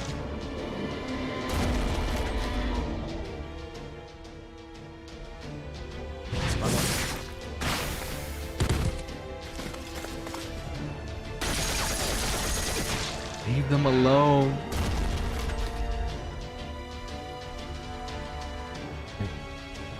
Even with the latest weaponry, it takes 30 of us to take down one dino. Believe us. No matter. We have control of the entrance now. Squads 4 through 8. Go clear this other area. Squads 9 through 17. Focus on the warrior dinos returning from the plains. Kill every single one you see. This Kalapoka, our lord, requires as many hearts as we can bring him.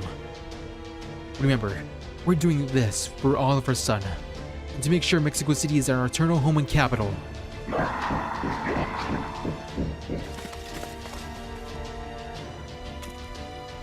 Guys, where is Excali? I came along because I care about you. Not because you didn't need me watching, did you? Please, Tezcatlipoca. Your presence is a tremendous boost in our warriors' morale. Their joy, their fear, the pain they suffer in death. It's all an offering to you and your greatness. We will kill them all. Women, children, those who defy us, those who don't, all of them. This is our holy Ishikado, our final flower of war to eradicate the dinos. Say Koshivyarol. It takes me back to the good old Aztec days of capturing slaves. Who taught you that word? Talok? If so, you did a damn fine job raising you. Or maybe it just popped out without you knowing what it means, without you realizing what destiny given you. Lord Tezcatlipoca? Don't worry about that. Just something I'm personally looking forward to. You just need to stick to your role. Let me kill the lizards on the main street. I was going to keep just being an arms dealer until everything was said and done. But seeing all these Oslimid die has got my blood pumping. Consider this my payment for all their wasted lives. I'm going to show you how a true Dragon warrior, a true Ocelotl fights. Tezcatlipoca has entered the ring.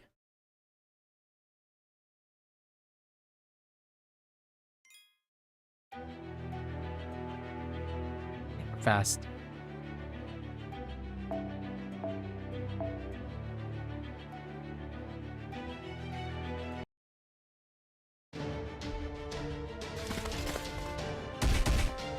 No! Wait, they're dead. They got shot. Huh? What the? Why did the Oslimate just suddenly drop dead? Did my hidden powers finally awaken? I was going to Skaya. That's a lovely thought, but I believe you would be better off leaving them hidden. We may only have briefly done business, but you're still very valued clients. NNF Services doesn't abandon its customers lightly. Now I suggest you take this chance to escape from the city. I'll deal with the Oslimate coming down the main street. Oh, it's you, the immoral servant who's embezzled fully a third of our supplies who brought to repair the border. Hey, what do you mean you plus a third of the supplies? I appreciate you saving my life, but doesn't this go against your usual MO? Fax once told us you're a rabbit who will die if she ever does something that's not solely for her benefit. So we should probably just let anything bad we see you doing slide. Are you going to be okay? Oh my, he really does understand me. Now that I know that, I can abandon Caldea whenever it becomes convenient for me. And you, of course. Yikes, you're really scary. Anyway, we should be safe if we make it out of the city, right? You should. And do what you can to help as many other injured dinos escape as possible. Yeah, good point. Helping other dinosaurs who can still be saved would be a logical thing to do. Thanks, friend of Caldea. Be careful. Amazing. Even after seeing so many of their own killed, they stay calm and still don't forget to say thank you. What a sad state of affairs. If the dinos were actually willing to fight back, the Awesome Man would be no match for them. Apparently, even robbing them blind isn't enough to get them angry. Don't let the dinos escape. Kill. As for you people, this is a war for survival. Won't say which side is in the right, but I can't help both. Unfortunately for you, I've decided to help the other side this time. Goodbye. Am I only using Koyanskaya? Am I here yet? Have I arrived? Only Koyanskaya. Aha.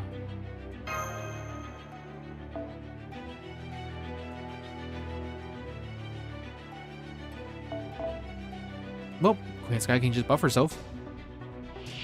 It's a lot of enemies. I'll collect all the cheap knockoffs. Did a mistake. We use the other skills first. Wait, 94, what? Level 8? Bruh.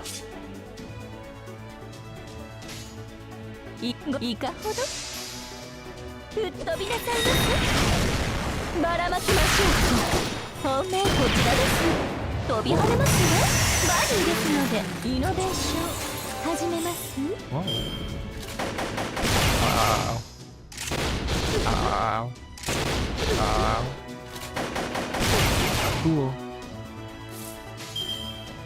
ご用件をじゃご用件まあ大胆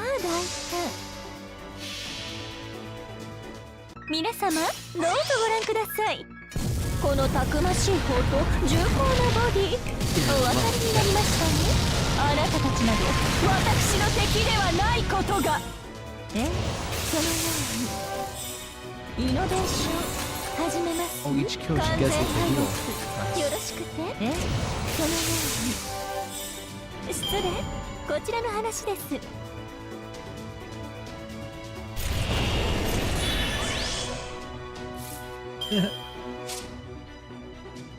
Aw man, I have to... Invincibility? Or at least evasion. ご用件をまあ大胆バック Really attack the other guy. Attack down. Hero. ご相談はお姉様まで Oh, here he comes. Ow! I'm done for. Oh, I'm still alive. はい NSS サービスですもちろんお望 Sure み hit. のままに It would be nice to have that earlier. そのように失礼こちらの話でいかほどでは参りましょうか Boom. これが皆様の努力の結果霊障重工79式敵化大社イズトゥーラセブンドライブ完全敗北よろしくて吹っ飛びなさいますチェックメイト飛び跳ねますねバディですのでそのようにこちらの話です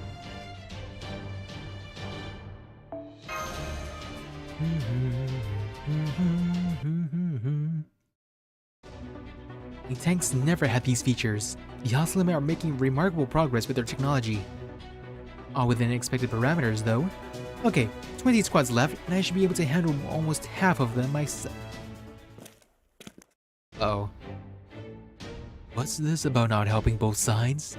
Don't tell me. You've actually retired, Beast. For people like us, the longer and bloodier the war, the better. I thought NF Services was a charitable organization out to give people what they want. And that you were just a warmonger who provides people with as many weapons as they want. You're essentially a merchant of death, just like me. Isn't that right, Toshitili?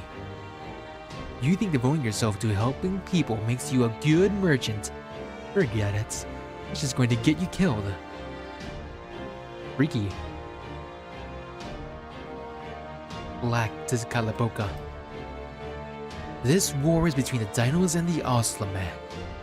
If an animal like you insists on butting in, I'll just have to skin you and serve you up for dinner.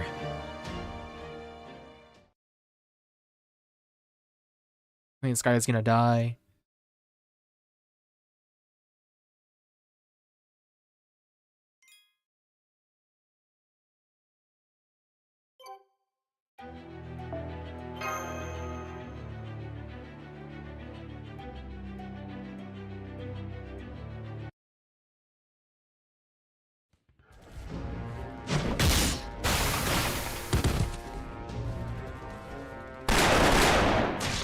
No.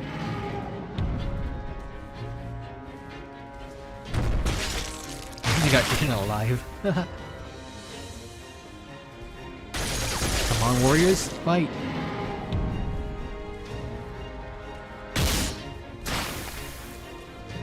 Blood.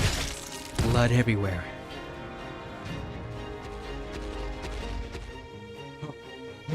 Oh man, this is bad. This is really, really bad. I never felt like this before.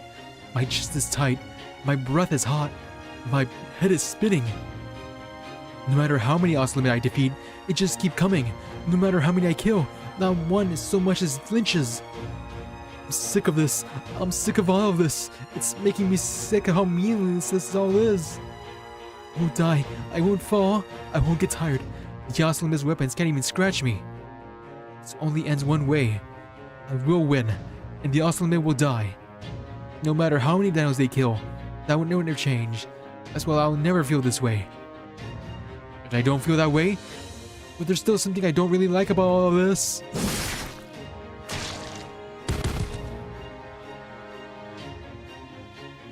I've always been scared of the Oslame. It's not their bravery in challenging opponents they know they can't beat that scares me, or the tenacity that makes them throw their lives away in the hunt for more dinos. It's not that they keep bringing stronger weapons, but that there just seems to be no end of them. I was just scared of facing them. I was scared of them hating me, scared that I couldn't understand them, scared of being made to wonder if they had something we lacked. Where'd all the other warriors go? I can't defend the dinos in the city without help.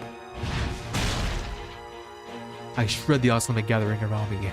I hate this sensation. I've never liked the feeling of tearing flesh apart. I seem to be the only one who feels this way. The other dinos aren't cowards like I am. They're a different species. We can never understand one another. The dinos sit alone at the apex of Miklan. They say the Mala decided this a long time ago. I can't hear the Mala's voice anymore. I'm not even sure the priest can. Apparently, they said we're stronger, smarter, and live longer than anyone else. It's been like that all our lives. No one's ever complained about it. But maybe that's only because we didn't understand what a complaint was. Damn it! My focus is drifting. I've gotta hurry. Right. I was heading for the shrine, where all the elderly dinos are taking shelter. Only the warrior dinos know anything about fighting, or no one else has any interest in fighting. They don't fight back when the Oslame attack them. Not exactly. When they lash out with tail and claw, it's just instinct. That usually leaves the Oslame dead and the battle over. But as dinos near the end of their lives, their reflexes grow far too dull for them to do that. So they just stand there, letting themselves be attacked for minutes at a time, until they die without ever even understanding why it's happening to them. That's bad. Really bad. I defeat more Oslame as I run to the shrine, but there are already a number of them gathering outside. Will I hate to save the dinos inside? I can already tell.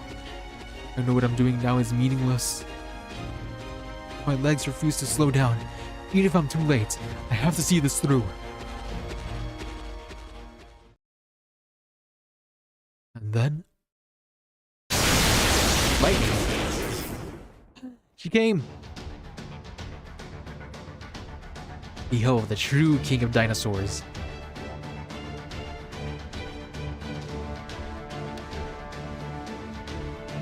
Get out of here! Be gone, vile invaders, and don't bother voting for me! I saw a creature who had nothing in common with us, furious on our behalf. Thank you, thank you! These little ones have only just been born. They know nothing of the world. They can't even open their eyes yet. You saved them from dying knowing only pain and darkness. I see. Good for you. Don't thank me. I didn't come here to save them or anything. Still being Tsundere. Besides, I hate lizards. I just hate anyone who would kill innocent bystanders even more. I just happened to be around and decided to help. Purely on a whim. It won't ever happen again. Get away from the shrine. Get into the jungle. I don't want to see any more screaming colors.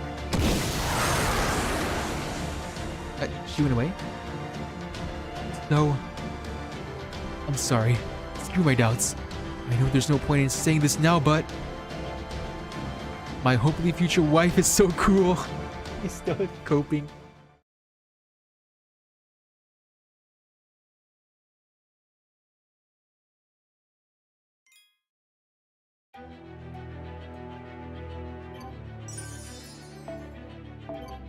Are we there yet?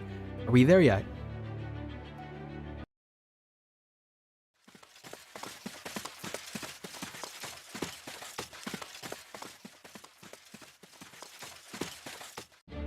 There, I can see it. Itza. The ramparts have been destroyed. There are Oslime outside the walls anymore. They must be all inside the city already. Gotta fix on the hostiles inside Chichen-Itza. There are 1,200, no, 1,080 Oslime. Their numbers are decreasing. The dinos must be fighting back.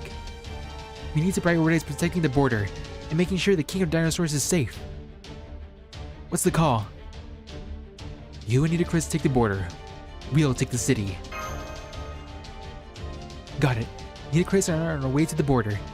You, Mash, and Kukulcan, make for the shrine. Take care, Salax and Mash. I know it'll be about an urban battle, but you may have to use the Black Barrel. If you're certainly doing so, it won't result in any civilian casualties, then use it if you have to. So basically, only use it if a real big baddie, yeah? Okay, got it. Preparing to enter the city. Please get ready for combat, Master.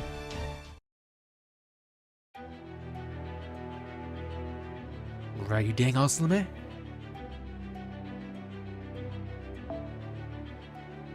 Please set one of the following.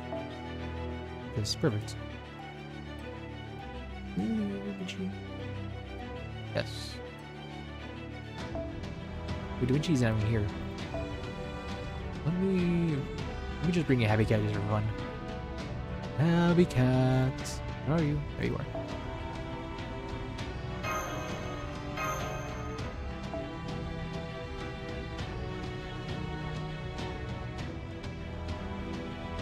Overkill.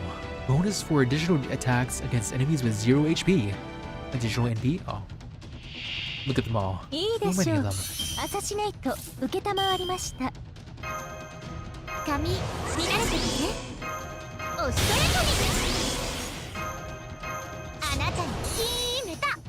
イノベーション始めます。完全敗北。よろ Only し 6 of くね。 them? That's it? 肉体だ。 It'll be easy. 前に。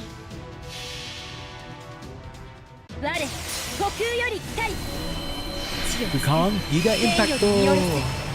これすなわち太陽なり響ち上がるインパクト Still alive. はあ Wow. Boom! What's going on?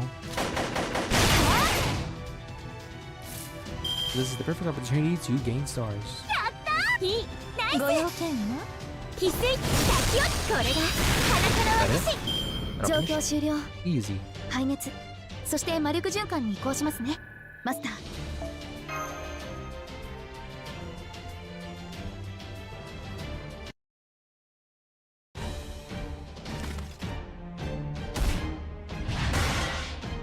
That's 2 down.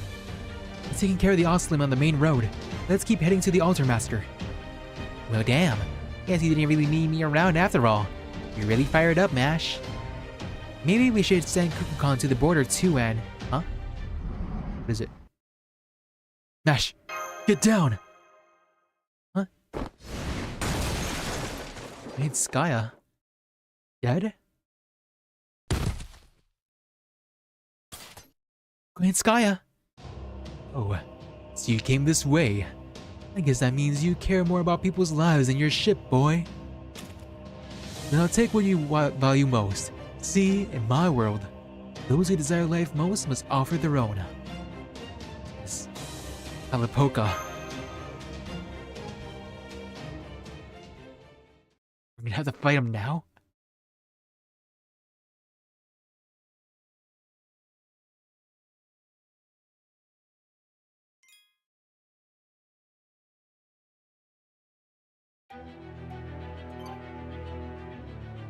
First, I need to go restroom.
Ugh. Okay, we're back. Oh, hello, Miss Goomba. How you doing? Hi. Okay, back with the show. Wait. Kasi na tama, my mic was off.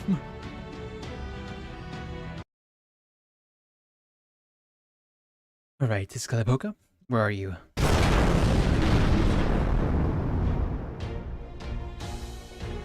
Direct hit on our port side. Shield's down another 5%. That Siren coming after us means business. We're not going to get to last another 30 minutes against attacks like this. After all the repair work we did. Enough whining. Analyze her attacks and shunt power to the barriers, where she will most likely strike next. That should conserve some energy overall. Whoa, are you sure about that, Captain? If we divert power to the wrong spot, she'll tear all of our armor off in one hit. If that happens, every Marine will have to run out to fix it, and you know what that means, right?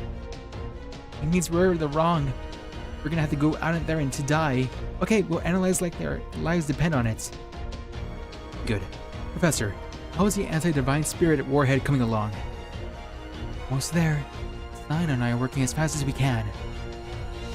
We are coding with a recreation of Quetzalcoatl's authority, taking from Chaldea's spirit origin graph. In Aztec mythology, Quetzalcoatl killed Talak once before, so it should be piercing her spirit core no matter how tough she is. Got it. Focus up on finishing up. We'll focus on giving you an opportunity to use it. Hedok, I want you to lure that Siren to the border, starboard bro. Your specialty is an anti-beast magecraft, right? Then you should know how to corner your typical quarry.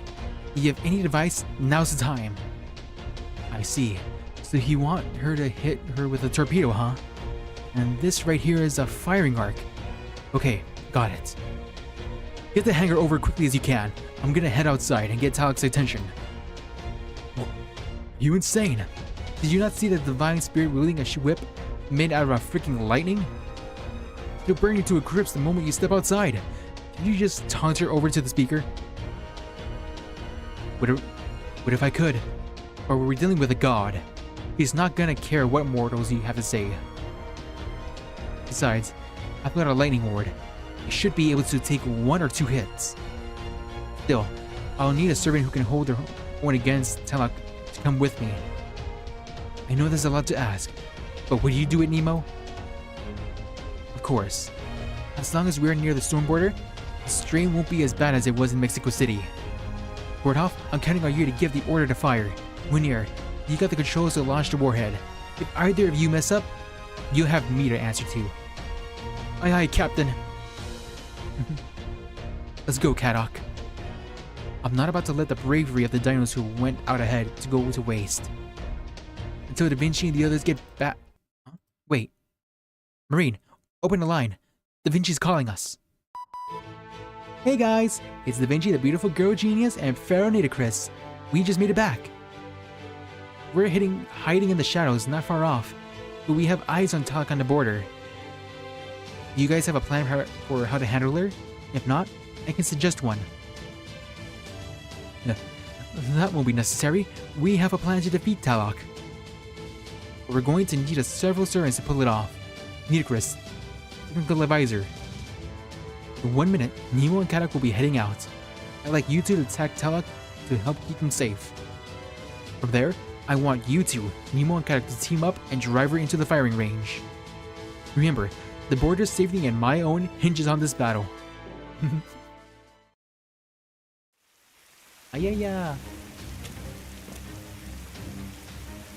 Right, Talak. I wonder, I already know that Talak's not actually Talak. It's Tenochtitlan. So will the bullet not actually work on her? They put something on the top of the armor. Cheeky bastards. I can't believe the materials themselves aren't tough enough to take a beating. This is a whole problem with modern engineering. An engineering nerd. It's far enough, Talak. Put that vulgar whip of yours away right now. It's pure insolence. Did you just say my whip is vulgar? Ow. Are you really incapable of seeing the beauty of its construction? Its graceful movement, its sensual, serpentine flexibility. Are you truly a queen? Be honest. You clearly have no artistic sensibilities whatsoever. What was that? Oh, they're fighting now. Nitocris only said that to get her attention, but I definitely can't bring that up now. Why are you here then? Did you come back here just to die? This is the same as before, when you were nearly killed fighting to protect this big hunk of iron. this is the real thing so important to you, it looks like a heap of scrap metal to me. I'd take one of your country's giant pyramid graves over this trash any day of the week. I had to at least give Egypt the respect it deserves, for, of course, Mayans had them as well. I said this before, but now I'm certain. You're proud of proper human history. You're a heroic spirit of proper human history. You're meant to protect humanity, but you still oppose Chaldea. What are you trying to say? It is a heroic spirit's nature to protect humanity?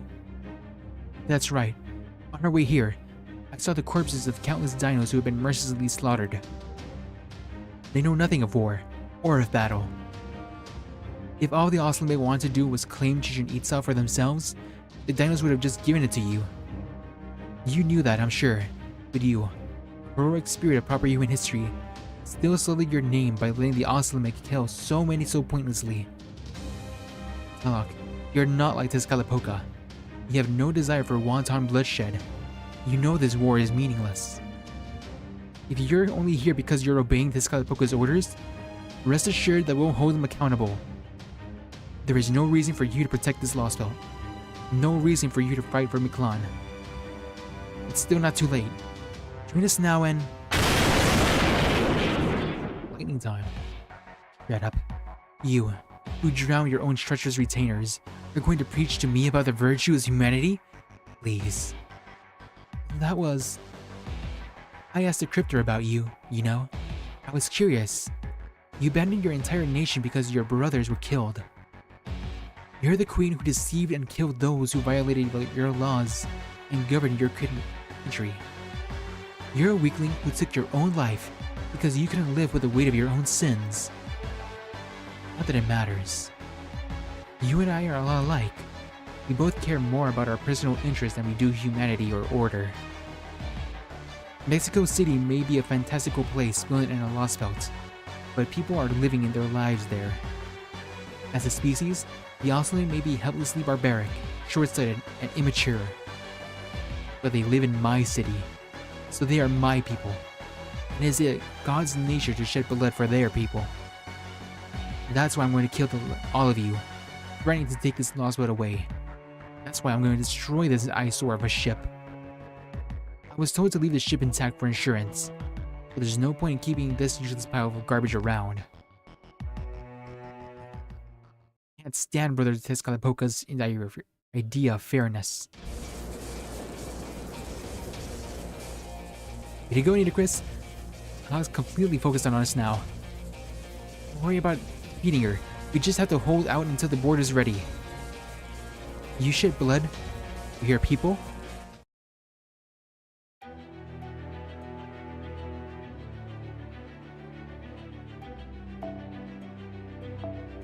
Do I use Sport DaVinci or My DaVinci? MP3 is really good.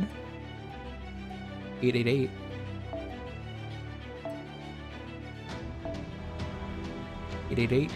MP3. He's my man. Where is? There you are. Yeah, I can use whatever I want. If I use the guts. I'm afraid of dying, so I'll use guts. Where is the guts? Where is it? There it is. Count and stretch. You just need to hold out. Just don't die. Just don't die.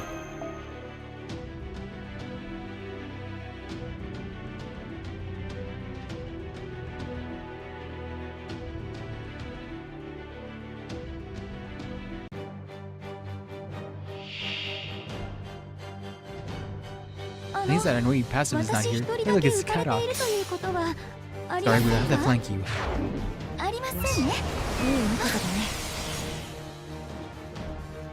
You're ready, Nemo. Yes, I'm ready. Nope, this thing's still here. It's annoying. Alright, everyone, we just have to hold out. For how long? I'm not sure. Just make sure you don't die. This does... The guts. よいしょ。よ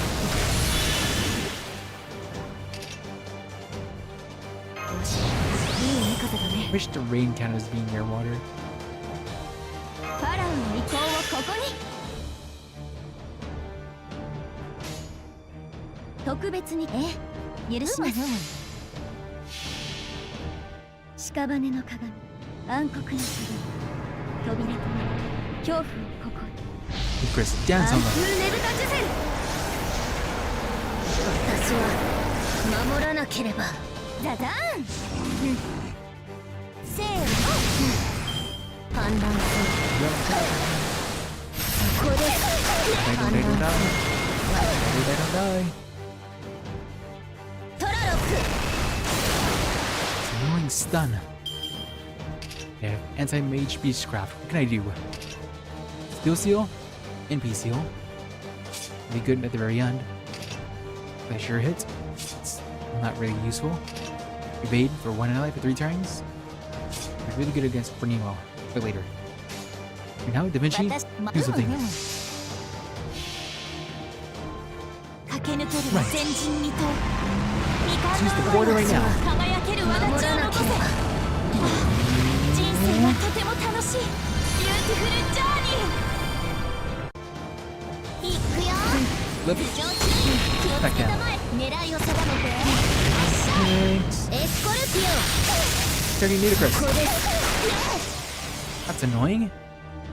採用を作ります。 This something against ludicrous?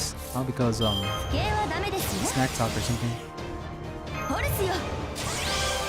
That was a heal. アヌビ聞こえてる。許します。 Okay, it's been 3 turns. 屍 Is の that it? Is that it? 暗黒の鏡。 Stop fighting? 扉となり恐怖をここに。暗風ねぶたジュゼル。私は守らなければ。海はきれいにね。もしもし。部族の誇りを見せよ。 Hey, hey, hey, hey, hey, hey! That's not cool. 行きます。兄弟たち。仰ぎなさい。採用を作ります。 Damn it. ああ、とても楽しかった。酸素無償だ。ちょっと待って。黄金律にも種類があるのさ。 Right, Nemo. Attack. 聞こえてる。分かってる。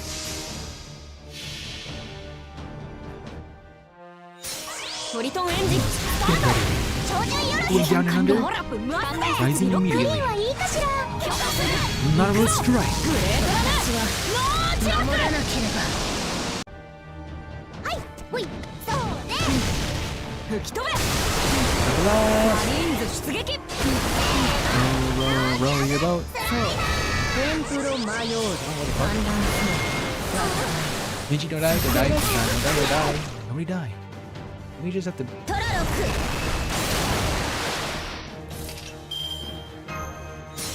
Apply. Wild beast. MP for you.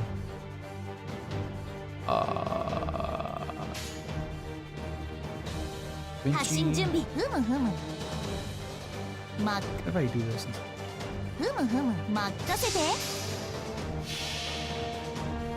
駆け抜けるら前人未到。 Go play 未 with 完 the の馬よ。輝ける轍を残せ。人生はとても楽しい。ビューティフルジャーニー。芸術とは輝く。 Crit, crit. 気をつけたまえ。行くよ。 Oh, the cannon. What? 871 reaches for real. エスコルピ Oh, now she's attacking Nemo. We die. We オ。 don't. 滅びの夜に明けよ。採用を作ります。 Everyone, please evade. このアングルバッチリ。 Wild beast refuge. ふむふむ。聞こえてる。芸術とは Come on. せーの。イエーイ。やるよ。おしまい。 Hit our bone. Oh, broke this thingy now. Phew, that was a close one.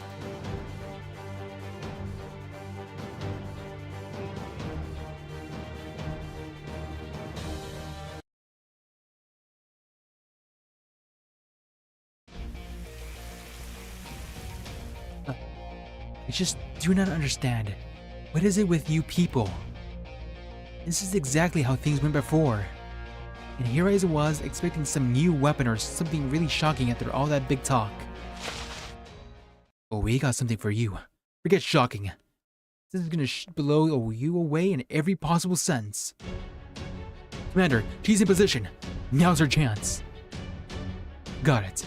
We're all locked and loaded. Fire at will, Manuel. Don't you mean fire at will, Commander? It opens? You like those anti-telic rounds, huh? Direct hit. Nice. Knocked her all the way into the jungle. Command room. Status of the enemy servants. Is her spirit core intact? How much damage did we do to her spirit origin? Was a direct hit from the custom-modified anti-divine spiritron warhead, which can be used even in void space. Even if she does still have her spirit core, she will definitely be incapacitated. If we're lucky, we might even be able to take her Captain? You and Da Vinci have no idea what you're talking about. She's fine. Repeat, the target's still active. She's already going back up, and her spirit origins readings are really, really weird. What is this? How many spirit origins does she have? Layered over her core anyway.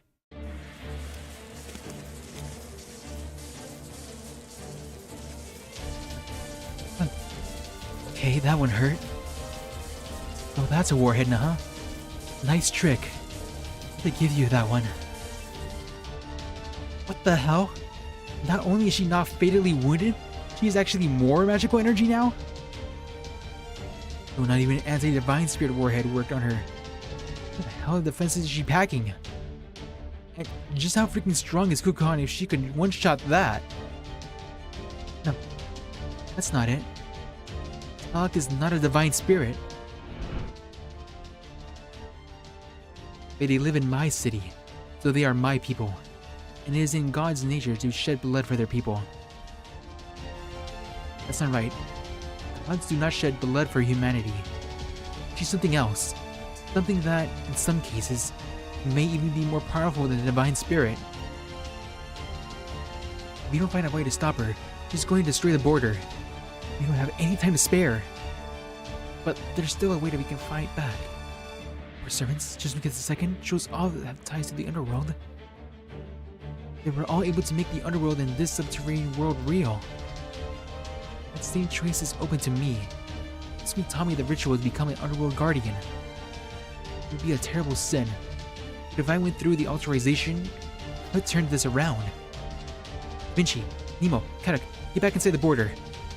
I'll deal with her.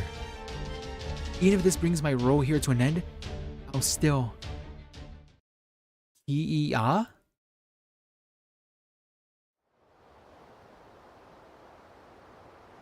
Who? Darkness.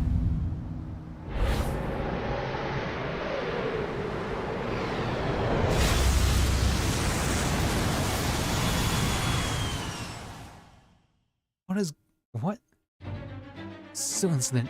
I know that voice. Is it you? Why did you come after me? Let go of me, you filthy thing. Don't taint my path with your muddy...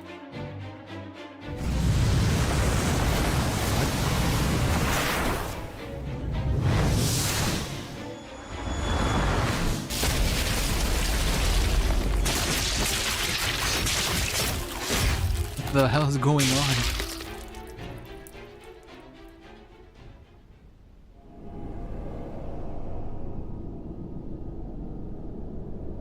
Is it Rasputin? No. That's the only person I know that uses mud like this. It's Count Madots. Telok's stigma has been vanished. It looks like she was shredded to pieces.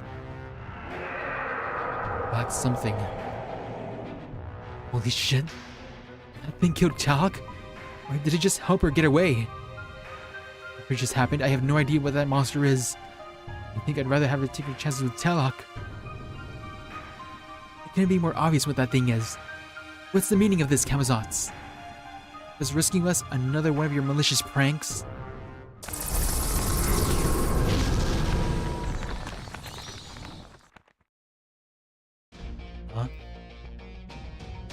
Me. Rescue you. You're not an idiot, so don't talk like one. It's confusing. What possible reason could I, the ruler of the underworld, have come to rescue you people? You know what? Take some time to think it over. Wait. You have to know there's something else going on here. I'm sure you can think of any number of reasons for what I did. That's true, but then, did you really come here to rescue us? Because it was a good opportunity to go after Talok, or something like that? Not even close. Not even in the same Kokta shrine. You just dropped something back where it belonged. She was about to reveal her true identity. If she had, you would have all ended up as sacrifices on her altars. I don't want that. It'd be a waste of good human and heroic spirit blood. After all we've been through, are you just going to throw everything away? You're practically my old friends by now. You're the most special guest I've had in ages. So if you're going to die, might as well be at my hands. That's my reason. Pretty clever, isn't it? Yes, I like that plan. In fact, I love it. Soon, it'll be the underworld pilgrimage time. Soon, the way to the 8th stratum will be open. So come on down to the very bottom of Viklan. Come on down to the bosom of the withered space tree. I'll welcome you all to the 4th underworld, or my name isn't Camazotz.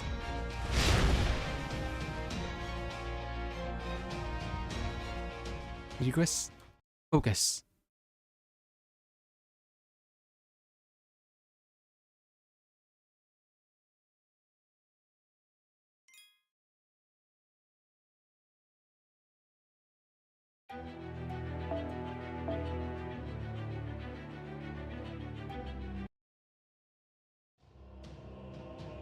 Tezcatlipoca. Is that the Tezcatlipoca from Mexico City? But that spirit origin, it's different, but it's still Tezcatlipoca. Another Tezcatlipoca. Oh, you're right, Master. In Aztec mythology, creation myth, there are 4 Tezcatlipocas, one for each of the cardinal directions. They're distinguished by the color, red, blue, black, and white.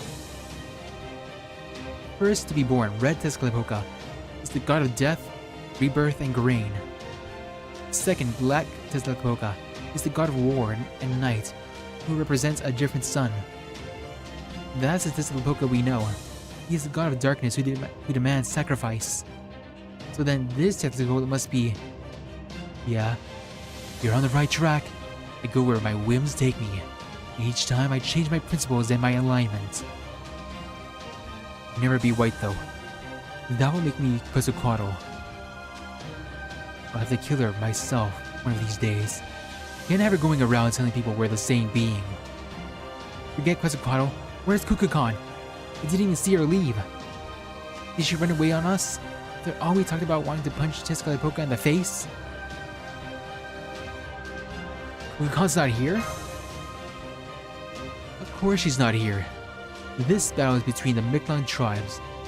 He's not going to interfere with that. The battle in Mexico City was between you and me, Miklan's outsiders. That's why she stepped in. He also helped you in the underworld to ensure outsiders like you yourselves would be safe. Miklan, no.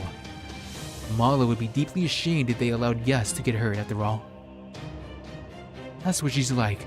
Much crueler, much cold-blooded, far more inhuman than me. Think about it. Has the sun ever once lent a hand of proper human history's wars? Has it ever sided with a given tribe even once? No. No, right? It's the same here in Miklan. She's a mechanism that just exists to watch over Miklan's fate. Her only job is to bestow blessings upon the survivors. Me? I'm nobody's enemy. I'm just the god of those trying to survive, and a trial in my own right. But when it all is said and done, that woman will be the one of your enemy, an enemy of proper human history. You knew that though, didn't you? You always knew she wasn't human. But are you sure you can trust me like that? I mean, I'm the god of the lost belt, and you're a human. And one from proper human history at that. Wouldn't that be more likely that I'm just pretending to be kind to you to get an opportunity to kill you? Can't be right. Whatever. You humans can believe in whatever god you like. It's one of the most entertaining things about you. But now that you left your Calavera go, I don't have any more reason to give you a pass. Your trial's over, mage. Meeting Black Tezlakhoka on the battlefield means you die here and now. Magical energy emanating from the enemy divine spirit's right leg is increasing rapidly. Master, please summon the most powerful servants you can. The most powerful, huh? The most powerful at my disposal. Habitrot? Why would I summon a Habitrot? Queen Skya, I know you're dying over there, but I need your help. Quick memes? No. Buster memes. Fighting a ruler, so I know who to bring. One and only trusted wife. Oberon? What idea? Oberon's good for farming. And these bond points. Okay. Phone regeneration. You switch it off. Where is? There it is. Mash. Probably won't have to switch you off.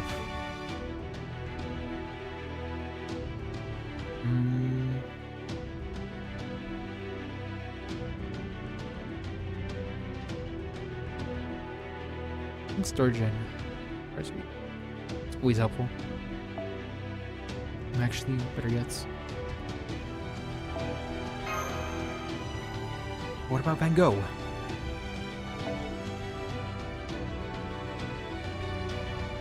Is this one or the other one?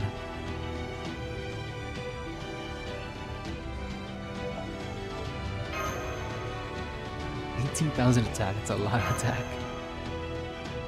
Okay, should be fine. Maybe I should give you...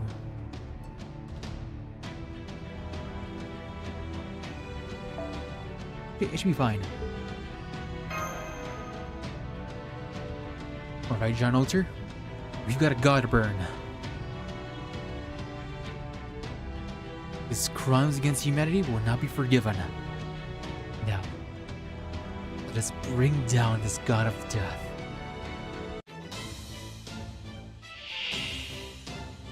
Heart of the mountain.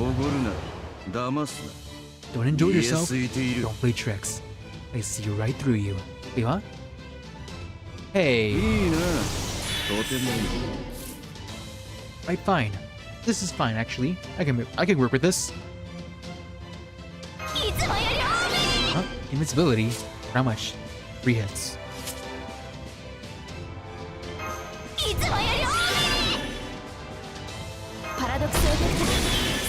Three hits.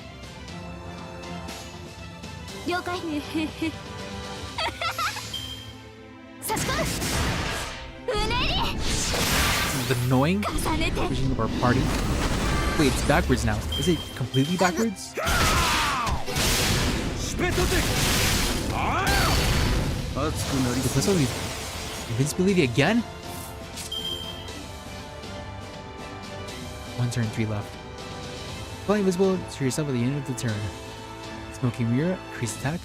Obsidian artificial leg, decrease target's buff, debuff success rate when using normal attacks. Set the field to forest. All of the forest, increase charge by 1 turn.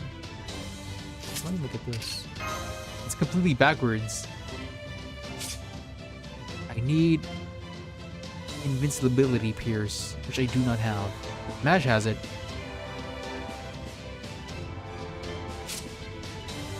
He has terror as well. This is annoying. I won't be able to win at all. Impossible. You want a Lele Stone? You like to use one? No. I do not want to use a Lele Stone. I wouldn't be able to win anyway. This is annoying.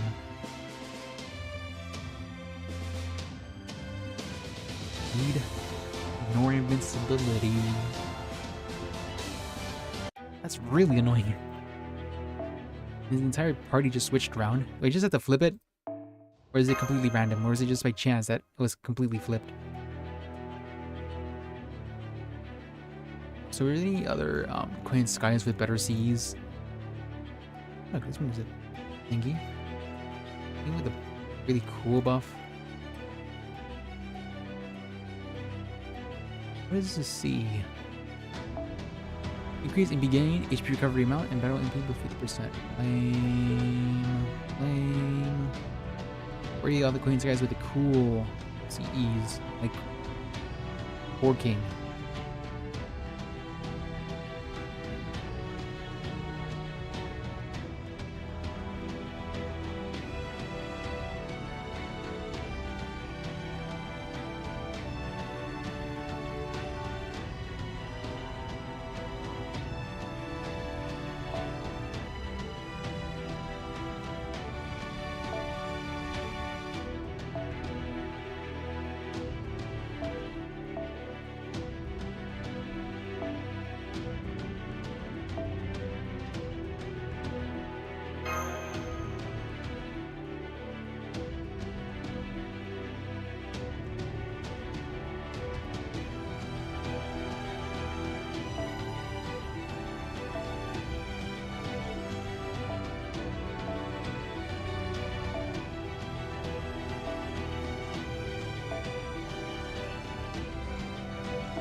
Okay, let's see.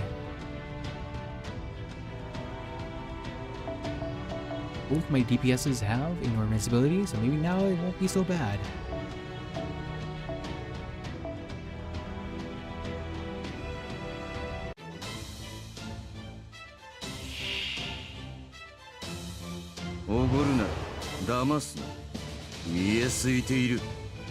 Vanguard and Rio will switch. Yep, here we go. That's so annoying. I'm not scared. I'm not scared at all. We have these two cards. 700,000 HP as a lot.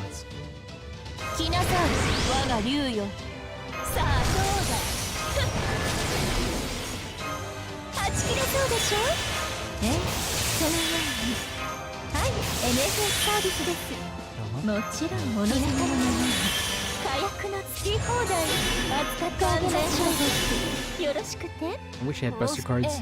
This is fine. I'll get Buster cards next turn. This is fine. This is fine. This is fine. Now, John Alter. Burn him.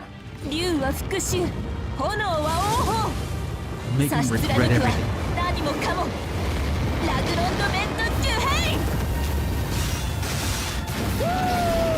Woo! Haha. I like that. Come on, there. So close. Ah, so close. Stun, bro.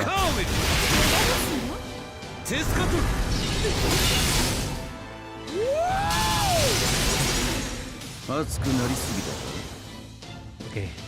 Okay. Come off.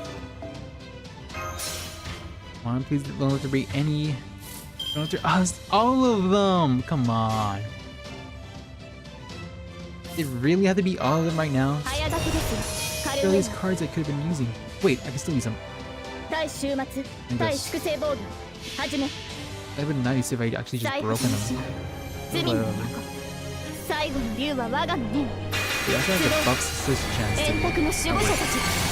It works.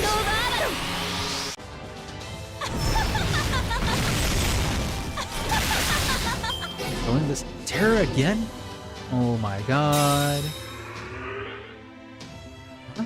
How clever, having an intersection. Revenge! That's cool.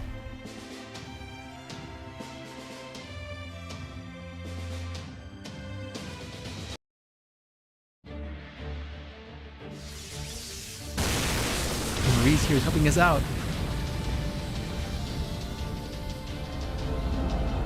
everything's back to normal. Well, it's your lucky day, Sox. I just happened to be out for a little floaty walk nearby and stumbled across you fighting this guy. Yoga Marie, you saved us! You again.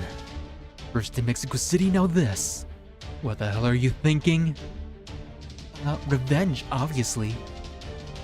I don't remember how you did it, but you killed me once before. So of course I'm gonna give you a plasma shower whenever I see you. It's the least you deserve for killing me. And that's the only reason. Yep, nothing else matters. Director Olga Marie! I thought there was something funny about this. You look so funny. I just want to make sure. So you do understand you're Chaldea's enemy, right? Saving these humans will get you nothing. Besides, you're the one who bleached proper human history in the first place. How completely insane are you to be to help surviving members of the species you wiped out? Honestly, that's creepy even by my standards. Shut up. I won't stand by your slander. First of all, I have amnesia. I don't remember anything about myself besides my name and objective. Oh shit. You must have remembered back then when you saw me face in Mexico City. Along with your real name, your powers, your position, and the fact that you're Chaldea's enemy. That, okay, might be true, but it might also be, some kind of mistake. A mistake? Once you declare yourself a god, you don't go get to lie to yourself. Ugh, I've never been so angry. I can't even stand the thought of wearing on my warrior's mask right now. And you two, you're no better. You knew who she was and you didn't say a damn thing. You just strung her along, lied to her so you can use her for your own ends. Or did you actually believe you were being kind to her somehow? Oh, no. You knew? You knew I was a foreign god? All along? No, it's all coming to heel. It's okay.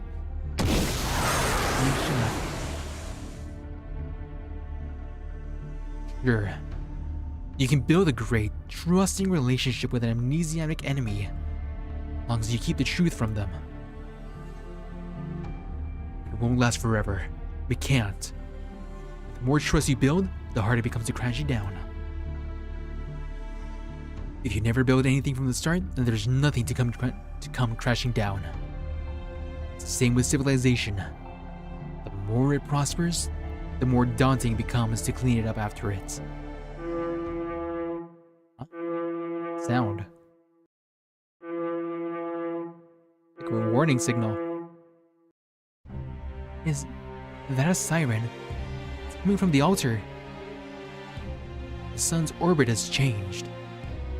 It means Itzkali killed the king. This Koji tunnel is over. All that's left now is the wake-up words. I look forward to seeing whether you or David gets to it first. You mean the king is dead? He's gone. You missed your Danny emote? Hello, how you doing? I'm really entertained with the story right now.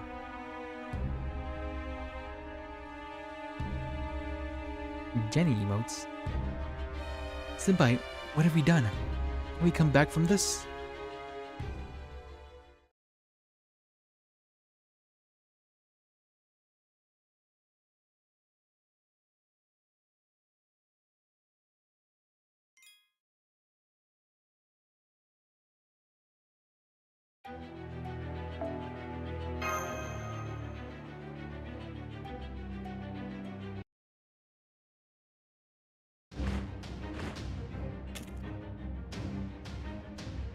That was fast. I'm impressed you made it this far. How'd you get past the soldiers defending the planes? Did you gas them or something? Solid idea. Dinos can repel physical attacks with their bio waves, so targeting their lungs is a smart approach. Gas is a very effective way to kill dinos. If you want proof, look no further than their inability to get past the toxic gas in the 8th stratum. But I would never use a weapon like that. It pollutes the jungle and tarnishes our soldiers' pride. That's the kind of ugliness you get from proper human history. No, the Oslim prefer to fight themselves with iron and lead. Really now, let's pollute the jungle too. The napalm you use certainly isn't doing it any favors. Enough of this. Where is the king of Chichen Itza? Lead us to the king of dinosaurs and we'll spare your life. Rice, of course you think that. I just look like a human from proper human history. There's no wonder you couldn't tell at a glance. Other than that, he really doesn't trust you, does he, Hiskali? Or did he say he was one of those, you know, you seem... You're just a horrible judge of character, aren't you? I guess Black Silicoca just put too much stock in you. It's so funny. How dare you say I'm not a good judge of character? You still don't get it. It's me. I'm the king of dinosaurs. While we're on the same subject, let me give you my name. It's Tezcatlipoca. Blue Tezcatlipoca. The very same god as the one who made you from the flesh of gods. Corn. Huh? It's another Tezcatlipoca. Tezcatlipoca. They're all bowing down. What? What the hell do you think you're all doing? Get off your knees. Pick up your guns. This is enemy territory. Pathetic. He also not figured it out much faster than you. This is why he doesn't trust you, brat. This is the price to pay. You're focusing too much on your intellect. Some jaguar warrior you are with a nose like that useless. Or should I call you by your other name? The name you were born with. And the only one you and Tezcatlipoca know. This can't be right. Are you actually Tezcatlipoca? No, that's impossible. Why would our god help the dinos? Are you kidding me? Don't blow a gasket at me just because you were a poor student. We are the god of war, worshipped by all warriors and tribes. Do you think there is any chance we'd only help one side? Huh. We're giving the Oslim and the dinos proper human history and this Oswald a fair shot. Then, they take the shot we give them and use it to kill their enemies. That's how Tezcatlipoca does things. It's been all that time with Black and you still never got that, huh? Wow. He's the worst of all of us, you know. I mean, what kind of god says, if you're going to war, give everyone the same weapons? Parents, children, lovers, everyone. It acts like it's the coolest shit ever. I swear that god's got both too much and got not nearly enough hearts. Anyway, you're his specialty chosen pet project, huh? The 1 year Tezcatlipoca. In proper human history, the Aztecs would choose a young man to embody Tezcatlipoca as a component of their worship. This exceptionally wise, brave, and handsome young man would then be given a dying proclamation to become a vessel for Tezcatlipoca. For 1 full year, the man will be made to grow stronger, more beautiful than anyone, while also being treated to banquets and entertainment that even kings and nobles could only dream of. If he did this for a full year, he would be accepted as a vessel, considered the incarnation of Tezcatlipoca. That's right, and the finishing touch is the Quetzalcoatl, the War of Flowers where I kill the dinosaurs king. Once I do that, I'll be the same as Tezcatlipoca himself. That's why he was kind enough to come along for this battle and lend me his support. And what did Taluk say about all of this? To give you her blessing? Here, I'll give you a divine proclamation. I'm not even gonna ask which of those 2 gods you believe in. I'm not gonna try to change your mind either. I'm just gonna say what should be blindingly obvious. Trust the words of the gods you believe in, especially if your 2 gods are each saying something totally different. Shut up. Shut up. Tezcatlipoca ordered me to kill the king of dinosaurs. The word of God is absolute. I can't refuse him. But I also can't kill a god. That would be an unforgivable sin. So why would Tezcatlipoca order me to do this? It doesn't make sense. He's testing you. Not as part of Tezcatlipoca. trial to see whether you've got what it takes to be a vessel.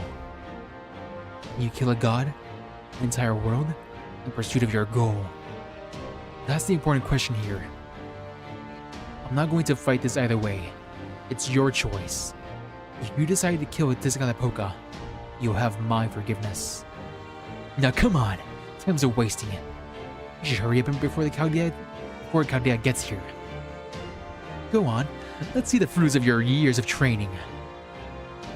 Very well then. Let me ask you this, Tezcatlipoca. Which side are you on? You mean as far as the whole dinos and Oslima thing? No, I mean, are you a god of proper human history, or this lost belt? If you're a god of proper human history, you're my enemy. I'll kill you. If you're a god of this lost belt, you're my ally. I'll spare you. Yes, that works. That lets me obey Tezcatlipoca's orders and still kill another Tezcatlipoca. So it's okay for me to shoot you. Now answer me, Blue Tezcatlipoca. Not that I ever need you to hear you say it. Since you're eating Caldea, you must be a god of proper human history. What did you say? How dare you? I'm a god of this lost belt. Tezcatlipoca who's on this lost belt's side. You think I ever give in to those proper human history idiots this time of day? No. Don't you dare turn for the truth, it's Kali. Your god is the one from proper human history's side. Why else would he bring in guns of all things? Why else would he build a freaking huge Mexico City? Listen, Black Tezcatlipoca never had any intention of protecting Mictlan. Not for one damn second. You've been working for the wrong side this whole time.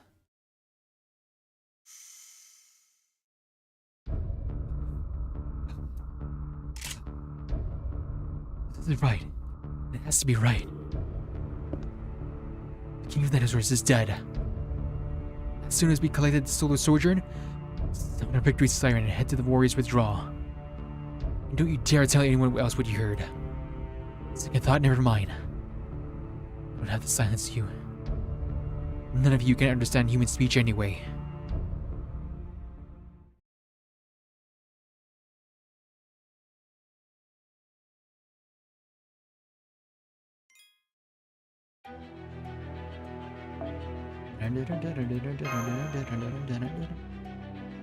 What a twist.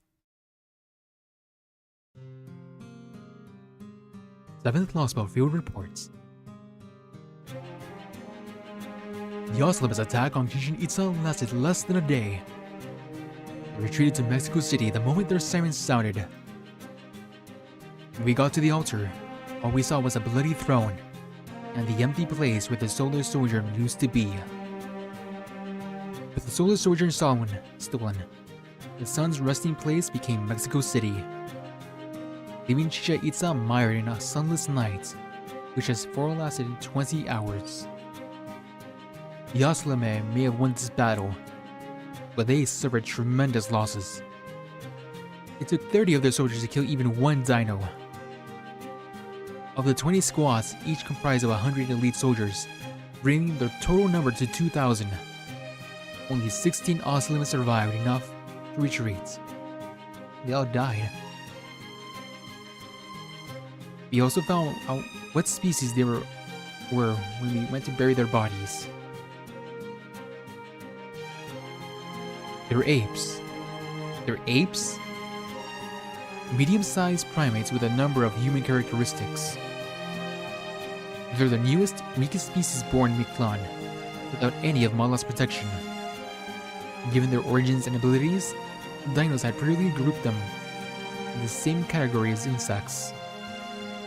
We believe Tezcatlipoca gave them the knowledge, weapons, and their jaguar mass to raise them into a new prime species. Isn't that the Solar Sojourn? 62 dinos survived the attack. One of them was Priest Vtuber. That's right, I led the Oslime into our city while all of you were cowering before the Dinosaur King. Did Kukulcan protect us? No. Did the King of Dinosaurs with his feeble body offer us any protection? No.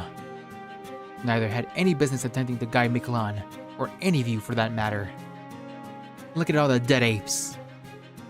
Do you lot know why they went this far? Do you know what they were fighting for? Their goal is to prolong our world's life. They challenged us for supremacy, so they can give us a new sun's new vitality. Up until now, we've only treated these creatures as lower life forms. We have never seen them as genuine rivals. But they were the ones trying to save Miklan from its fifth destruction. They are the only ones trying to stop proper human history from pruning us away. I did nothing wrong. There is no room in Miklan for either of a spineless king or cowardly dinos. Locked away. BEEMYU was charged with treason and thrown in prison. But even knowing the extent of his crimes, the dinos bore him no hate. Of course he didn't. I had no idea BEEMYU was so dissatisfied with things. I wonder what could have happened to make them help the Oslame, even knowing how dangerous they are. The very act of flying across Miklan's skies was always disrespectful to the sun. It's no wonder he lost his mind. What a shame. There's just no understanding pterosaurs. I still can't believe the Oslame were actually animals all this time. I thought they were from proper human history.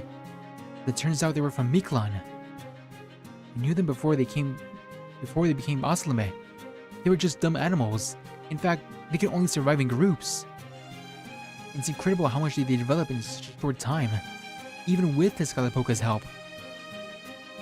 They have the survival instincts that we don't, and a purpose we lack. I know our strategy for survival was right, but I guess that also means we can't understand how they think.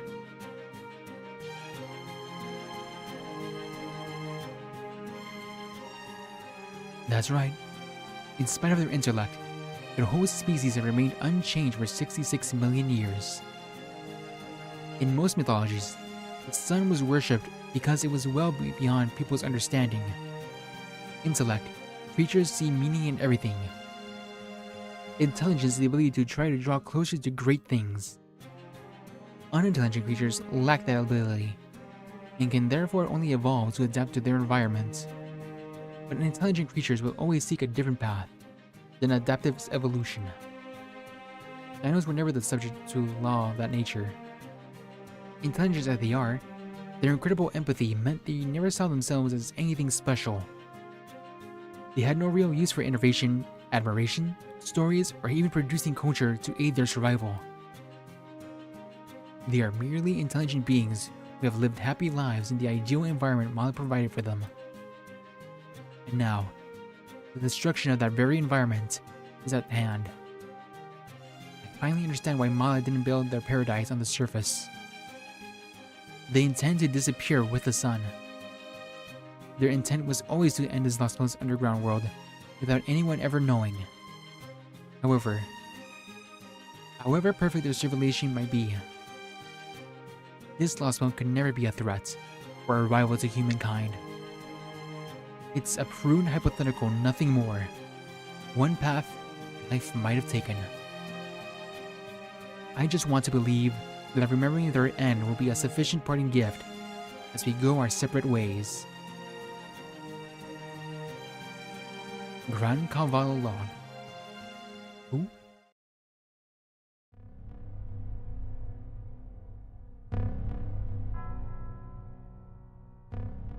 Well, what now? Wait, green text?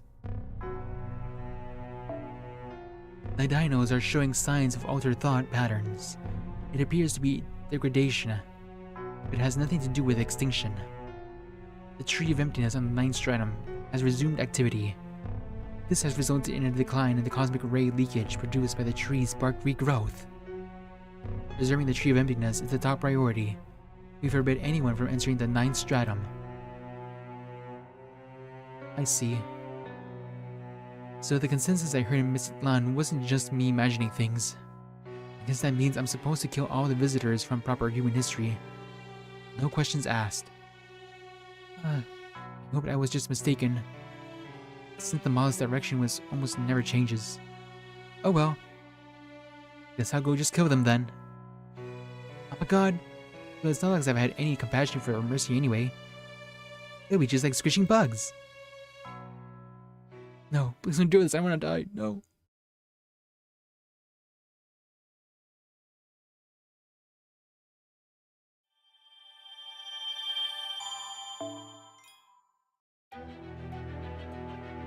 Epilogue.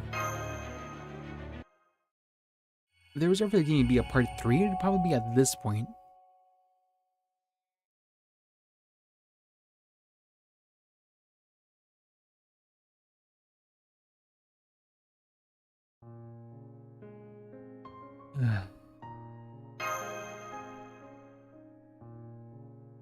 Listen, what happened to the city is heartbreaking.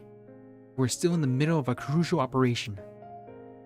Cold as it sounds, the fact is, we just don't have the time to mourn the dead right now. Isn't that right, Commander Gordolf? Would you mind going over our current situation and outlining our next steps?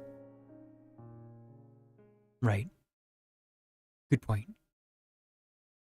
We can grieve our losses once the operation is over. The Osloma's attacks have left Chichen Itza in shambles. The King of Dinosaurs is dead. Solo Sojourn, which controls the position of the sun, has been taken to Mexico City. 60-ish dinos survived. The Oslome were almost completely wiped out before the last survivors retreated. In regards to the Oslome, we now know that they are neither humans from this lost belt, nor soldiers from proper human history, this Kalipoka train. They're apes, native to Miklan, a species of primate extremely similar to humans. So the war between the Oslome and the dinos was not a proxy between proper human history and this lost belt. Rather, it was a competition between two species trying to survive within the confines of Miklan. Vicious though the Oslome may be, they are not directly opposed to human history. Well, I suppose it's Kali is an exception there. He clearly has it out for us. Still. Never mind that. Here's the real problem we face. We too have suffered many losses as a result of this battle. When Skya though, she saw by heading out to defend Chichen Itza alone, then found herself completely outmatched in a fight against Tezcatlipoca. Luckily, Black's rescued her and brought her to the ICU, where she's currently licking her wounds. I think at this point I should remind you that I'm supplying all my magical energy. Had a master to help with that, things would have gone very differently. If she says though. Granted, there's no one in Chaldea foolish enough to provide such a dangerous servant with magical energy. I trust you all agree? Good. What's that look, Kadok? Did you do something? Moving on. The Dinocognists who went to defend the border from the Oslome are missing. Oh no, not them. However, 7th did give me a message for silencing Carolite before he left. Don't worry about us. We'll turn things around in overtime. That is all. Not Dinocognists' brothers 11. As for Yoga Marie, who reappeared during Silence's battle with Tezcatlipoca. He's regained her memories and left Chichen Itza.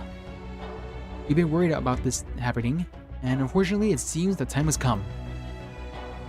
She might have been helpful so far, but I doubt we'll be able to count on her going forward. Up until now, our enemies have been Abit and Tezcatlipoca. However, the foreign god remains the greatest threat to successfully carrying out our grand order. Is that clear? But she was still the same Olga Marie we knew. I know her memories have returned, but we can just talk to her. Get it through your head. Regardless of how closely she resembles Olga Marie, you know, it does not matter. Oh, she might be the Olga Marie Hemisphere, but that doesn't change the fact that she is the foreign god. Did you all fail to notice that her spirit origin is on the scale of a star? The monster doesn't even begin to cover it. You do understand that in a single second the sun puts out more energy than the entire of humanity has used in all of history, right? We can't risk her blowing up on us. It's too dangerous. Damn it, can you two worry about yourselves for a change? That goes for you too, Kadok. I want you to keep a close eye on Silas and Carolite. Gordy's right.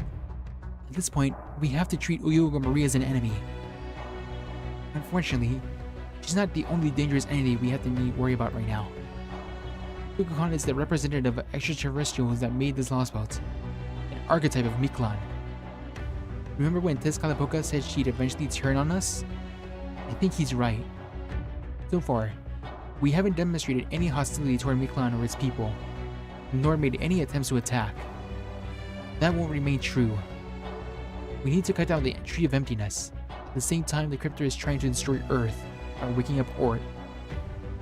As far as Miklan's concerned, that makes us both enemies. So from Kukulcan's perspective, anything not originally from Miklan is an enemy. That is only certainly part of why she attacked the Stormborder on the surface. She did ally with us for a time, thanks to our, thugs having reached an understanding with the dinos.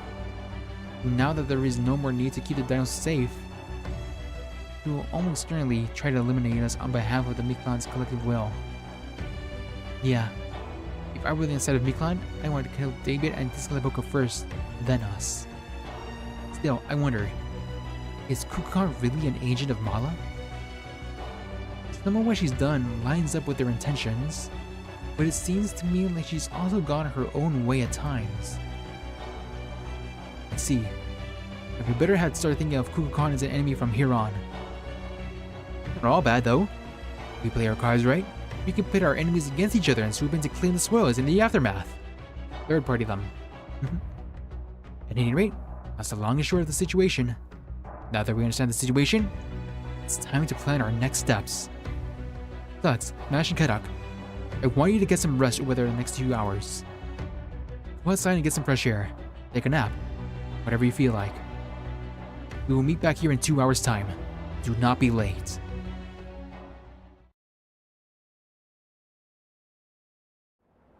Feels like I've lost everything. Lost the dinos. I lost Kukulcan. At least Olga Marie. Everyone was just disappearing on us. I should have known it would still be dark out. It would have been evening in Chichen Itza by now. Guess you two aren't the only ones who wanted to go outside. You two gonna do anything in particular? I was hoping we can find some dinos we know. Oh, hey! Are you all done with your talk? Kukulcan! You're okay! Oh, I don't suppose you know where the Deinocockus brothers and Tepu are, do you? I haven't seen the Deinocockus bros, but Tepu said he was going back to his house for a while. The other dinos are all gathered at the Kokda Shrine. Maybe you'll find the Deinocockus bros over there. Hey, yeah. Thanks, Kukulcan. You idiot, don't you realize there gotta be some warning? Wait. Shit, there they go. Well, guess I'll just have to take my lumps with them. Hold up, bro. You're coming with me. There's something I gotta ask you. Where did Olga go? In fact, what exactly is she to you guys anyway? I asked Tepu, but he wouldn't give me any details. Is it something I'm not supposed to know? Alright, I'll tell you. Consider it thanks for protecting the border while we were being held captive in Mexico City. This would be a good chance to reevaluate things, Kukulcan. That woman you're falling for is actually a foreign god.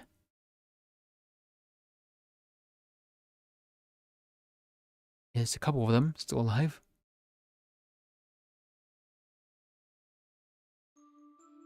I don't see the Deinocockus brothers 11 anywhere. All of Chichen Itza's remaining dinos are gathered here. And it looks like they're discussing something. Oh, hello, Alex. Hello, Mash. Have you come to tell us more stories of proper human history? This is wonderful. Now please, come to the center. I do hope you'll finally tell us about your Latin America this time. Why aren't any of you mad at us? Huh? Why would we be mad? Oh, I guess there was that business with YouTube. We didn't want to put one of our own in prison either, but we ultimately decided to follow proper human history's example. May I ask what you're all going to do now? You know that your son's going to explode soon, right? And if that wasn't enough, your friends and family have been killed. And your city's been destroyed. You may not be responsible for the sun, but the rest is all because of the knowledge from David. No, from proper human history. You have every right to blame us for this tragedy, and yet... Hey, what do you think you're all doing making Mash cry? Jump, knock it off. What? Did you show her crazy math formula you were talking about earlier or something? No, doesn't seem like that. Gosh, now what did we do? We didn't mean to make either of you sad, but I guess we did. Your brainwaves tell me you're both feeling guilty. I remember you were both worrying about this kind of thing before, when you asked if we hated proper human history. Just you asking us that made us really glad. It proved that you've always accepted lost books for what they were, even if you fought against them. It also proved that you never forgot them. Yeah, for sure. Because it was also kind of painful to hear. I mean, you two are still holding on to those harrowing memories, even after going through the cycle 6 times now, right? It's too bad you can't forget them, the old ones each time. But I guess that's why proper human history got so many stories. Huh? We have stories because we don't forget? Oh yes, that's the biggest difference between proper human history and us. We don't have any history, or any stories. And that's why we can't accept extinction as a matter of discourse. It's just never been something we thought of as painful. Think about being happy-go-lucky, right? Heck, I can at least say that now because we finally got to know how the lost ones work. Wait, does this mean... I know it'd be very rude to ask this of you all, but... Could it be that BEEMYU isn't uniquely understanding, but rather that all dinos are, well... You mean... do we share a similar brain structure and levels of intelligence? Yes, I suppose we do. There have never been any dinos who are so exceptional as to be described as geniuses or brilliant. So no, BEEMYU's mind doesn't work any differently from ours. He just sees things differently, thanks to his unusual eyesight. Once we heard of your stories, every dino understood that Miklan is a lost belt, a place of cosmic fantasy. Even knowing that, we still love your stories. Though admittedly, they do make us feel lonesome as well. Not me. I just had a great time hearing them. I still wish I could have gone swimming in Atlantis. I give an Australian accent. All the more reason for us to keep going for another generation. That way there'll be a world of aquatic dinos. There's no way you could become a plesiosaur, Kukumo. You're way too impatient to wait for evolution.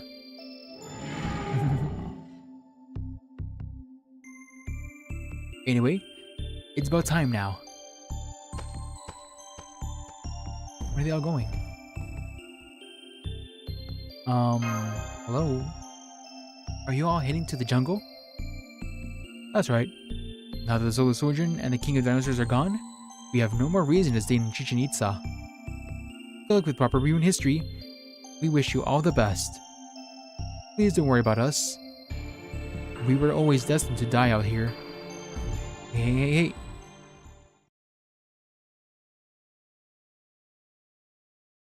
This city was so full of life and now completely empty.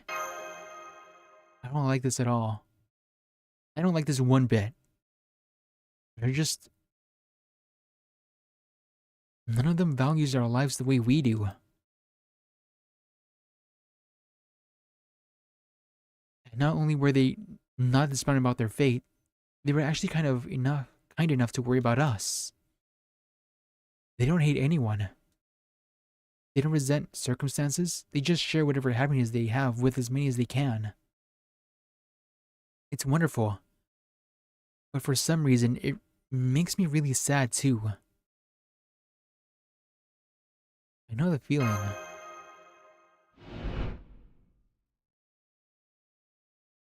Kind of like the old MASH.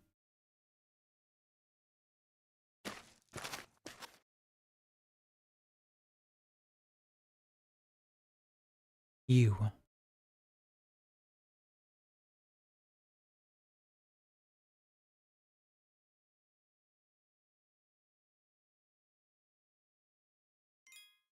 What's the point in protecting the dinos if they don't value them? Which is we do.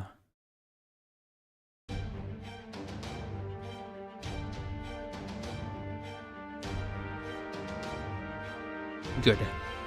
We're all right on time. In 2 hours. Now let's begin the briefing for our final mission on the South American Lost Belt. Nemo, Professor, Sion, how are the Stormboard's repairs going along? We have finished mending every except the onboard facilities and the engine room. At the moment, we are getting ready to restart the Triton engines. Yes, sir.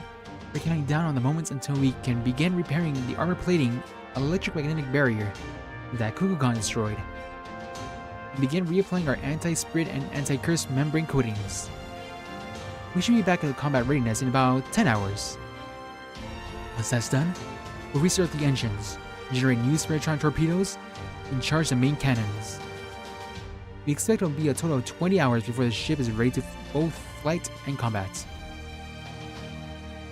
I see. Excellent work. To be honest, I was secretly beside myself when the border was nearly split in half. I didn't see how we could possibly come back from damage like that. But we've actually succeeded in restoring the whole thing. Thank goodness for Miklan's abundant resources.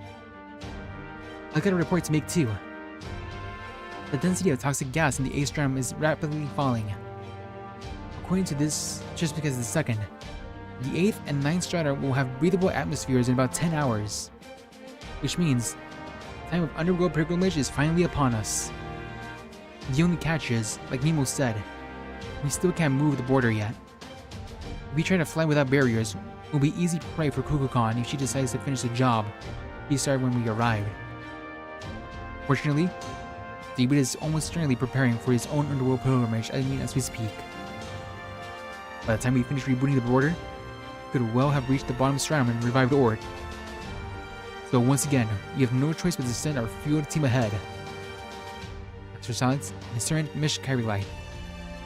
Nidikris Koinskaya, and though I am to let you know, Technical Advisor. You have two options to choose from. Plan A. Operation David Assault. Looking at neutralize David's envoy on his way to the bottomless stratum, you should aim to get him somewhere between the 6th and 8th strata. This should resolve the immediate threat without needing to go all the way down to the bottom stratum. The point of things is that Ort remains dead. Plan B.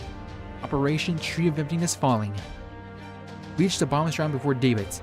Find the Tree of Emptiness and cut it down. No matter how much powerful Ord is, it's still a part of this Lost Belt, so getting rid of the latter to remove the former two. According to Trismegistus II's calculations, each plan has a 50-50 chance of succeeding. Now, just for the record, let me ask you this, Master Salix. You feel one of these plans has a better shot than the other? Don't be shy. Give us your honest opinion. I feel like Tree of Emptiness. What we've always done. No. We should go with both A and B at the same time. Attic, are you saying... There's no reason for us to stick to just one choice. We should split up into a team and strike David and a team for the Underworld Pilgrimage. Even if the strike team fails to stop David, they should at least slow him down. Now buy the Pilgrimage team time to reach the bottom stratum, put down the Tree of Emptiness, and destroy this Lost Belt. That gives us the best chance of a success. Of course, be on the David Assault team. I'll need the Shadow Border, Koinskaya, and the best driver you've got. My plan is to go after David in the 3rd Underworld. If the driver has a healthy number of top-tier metrical circuits, so much the better. Oh ho? We can have Word off right is over there, huh? It's epic. Oh ho? I might not be able to finish the Paris-Dakar rally, but I still got a good driving technique and off-road experience. And you're looking for a driver that surpasses me there, and who also possesses top-tier magical circuits? Where in the world are we gonna find someone like that? Ah yes, I see. Right. We have nothing to worry about there. You guys just focus on the underworld pilgrimage. I haven't cleared the third underworld, and that rules me out of the group anyway. Fine. I was already planning to use the shadow border in the mission anyway. Alright, the advanced team will take the shadow border down to the 6th stratum, the third underworld boundary. From there, the pilgrimage team will get out and head to the bottom stratum to cut down the Tree of Emptiness. The David Assault team will stay in the third underworld boundary, set up a dragnet, and carry out the plan from the shadow border. I don't love the thought of the pilgrimage team going on foot though. You need help from the dinos who can act as their transport.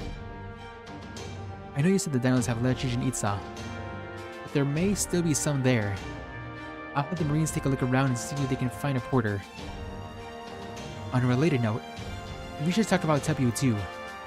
He's been a tremendous help so far. The conflict between the Cryptor and Chaldea is a problem for proper human history alone. I don't cherish the idea of drawing him into our battle. What do you think? It'd be wrong to leave without a word after coming this far. Got it. Then I'll leave it up to you. Tepio likes to act mature, but he's also intensely curious. I'm sure he will help us if we asked. In fact, I'm not sure he'd forgive us if he didn't. Agreed. Shy though he might be, he does know how to hold a grudge. He'll pull that shut-in out of his comfort zone. I see. Nice to see you've become such good friends with the dinos. I don't know how it happened, but by all means, go ahead and talk to him. In the meantime, we'll continue our preparations. This will likely be our last chance to take Chichen Itza. We don't have much time, so enjoy it while you can.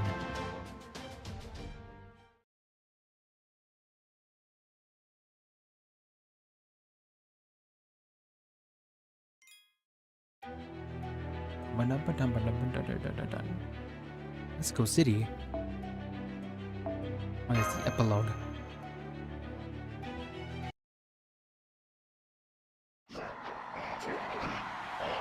Well, they're all happy.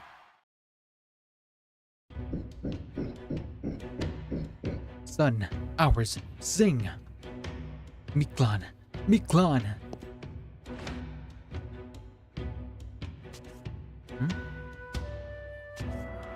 Who are they? It's alright. Go ahead. I can report to Tezcatlipoca alone.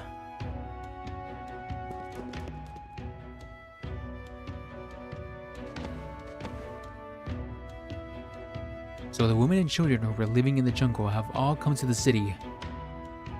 They're not here to celebrate our victory.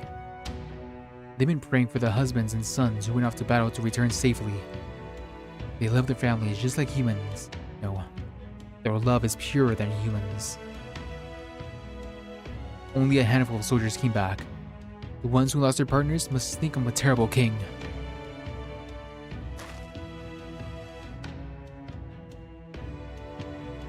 That Ocelotto's been training to join the Royal Guard for half a year. It looks like he resents me for telling them he was too young and leaving him behind.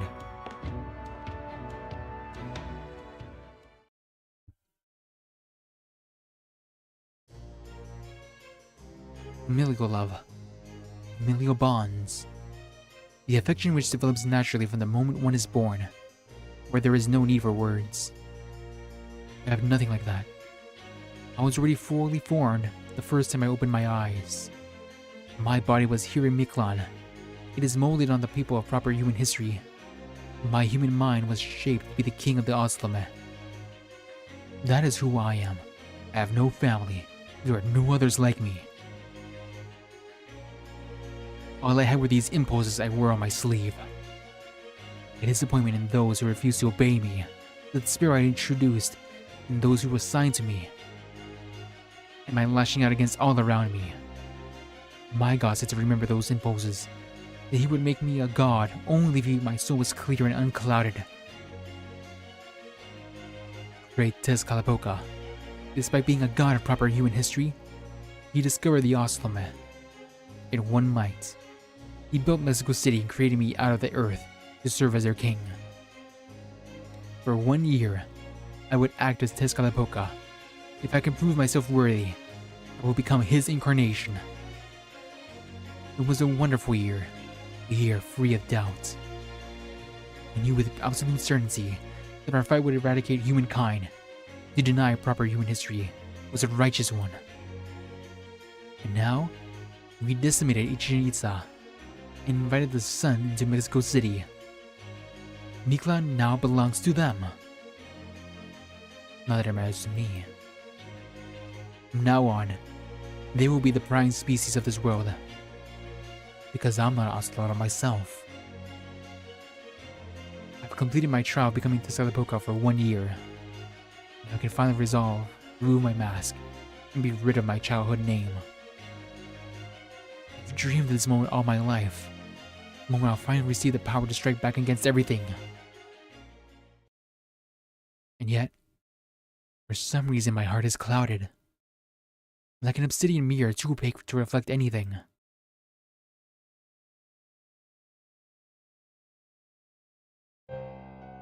Behold, the sun has moved from the Mayan to the Aztec, and now we have the minimum viable model for proper human history in place. Oh ho, the triumphant king returns. Welcome back, Itzkali. Did you kill the other me? We did. I riddled him with bullets. His limbs went flying. His head was torn from his neck, and his flesh was shredded into gooey bits. I see. Good job. Only Tezcatlipoca can kill Tezcatlipoca. You and the other me might have been both immortal, but I felt Tezcatlipoca's weapon will easily do plenty of damage. The conditions were equal. Trust me, the other me had no complaints about dying in battle. Huh? What is it? Is there something you don't get? Alright, I never did tell you the King of Thunders was also me, huh? Well, that's only because I trusted you. I knew you were the kind of guy who could step up when he had to. Gods are expected to be fair and impartial. You want destruction more than you wanted to win.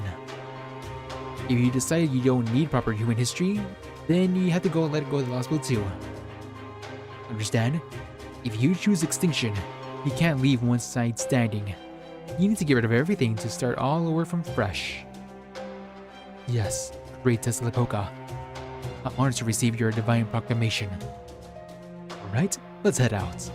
It's underworld privilege time. Get ready to leave Itzkali. I'm about to go make your wish come true. Underworld pilgrimage. Does that mean we'll be going to Mictlan's bottom stratum? That's right. Kukulcan, the ninth stratum. The moon lake where we'll find our real altar city instead of this slapdash replica. A place known as Aztlan, the land of beginnings. It's also where you were born. I was? Then I wasn't born from the earth of Mexico City? That's right. That city is the only place I could have summoned you. Hey, I know. Want to bring along a few of the surviving Ocelima you trained yourself? No, it's alright. This was a hard-fought victory. Even the Ocelima time need time to relax and lose themselves in drink. Got that right. No matter how short-lived it is, you gotta just savor joy while you can. Okay, time for the finishing touch. David's waiting in the jungle. Let's go pay our respects to Ort's coffin.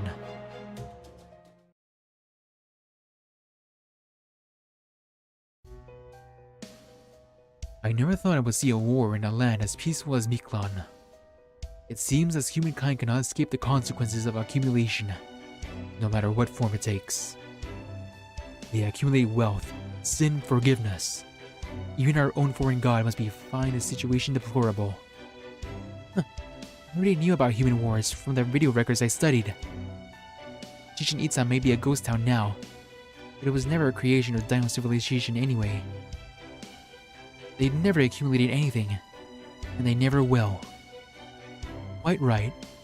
Your eye is sharp as ever, my lady. But that's not true for humankind or proper human history. Both the Crypto and Chaldea will try to reach the bottom stratum. The former will do by hoping to revive Ort, while the latter will do to erase the Lost World and Ort with it. So, what will you do, my lady? You need to ask? The whole reason I chose this Lost World as my temporary lodging was to acquire an even stronger spirit origin. Ort belongs to me. I'm not about to hand it over to anything as powerless, anything as incompetent as humankind. I I've come to the conclusion that Earth's prime species is evil. I have no computation about eliminating it. I'm going to go to the bottom stratum. You stay here and monitor Chaldea. Once I fuse with Ort, they'll try to escape on their ship. I've chased them down twice before. I don't want to bother them with a third. Do you understand me? Of course, my lady. Rest assured, everything is already in place. The moment the Stormbird tries to escape Miklan, will be their last. What is he up to? Oh, that's right. He must have done something on the border when he had the chance.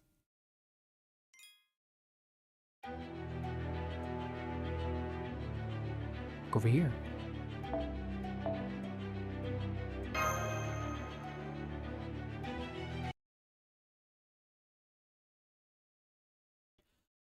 So there you have it. Will you come with us? Yes, of course. I'm relieved you came to talk to me. Thank you, Alex. Oh no, I should be thanking you! Come on, buddy. All the other dinos have left Chichen Itza, right? Where the sun exploding is what destroys Miklan? Or is it the causality of Ort's destruction of the whole world? Dinos will accept what happens without a fight. That response could be called rational, or even noble. But knowing what you've fought so far, I thought you might find that response cold and heartless. So I was steeling myself for the likelihood that you would leave without a word. In the end, dinos are Miklan's prime species. We are, at heart, a very different creature from yourselves. That's not true at all. I still have some preparations to make, so please go back to the border without me. I'll meet you at the castle gate. You and I have never been past the 7th stratum, and I'm looking forward to the adventure that lies ahead. Oh, and one more thing. I have something of a favor to ask of you. Favor?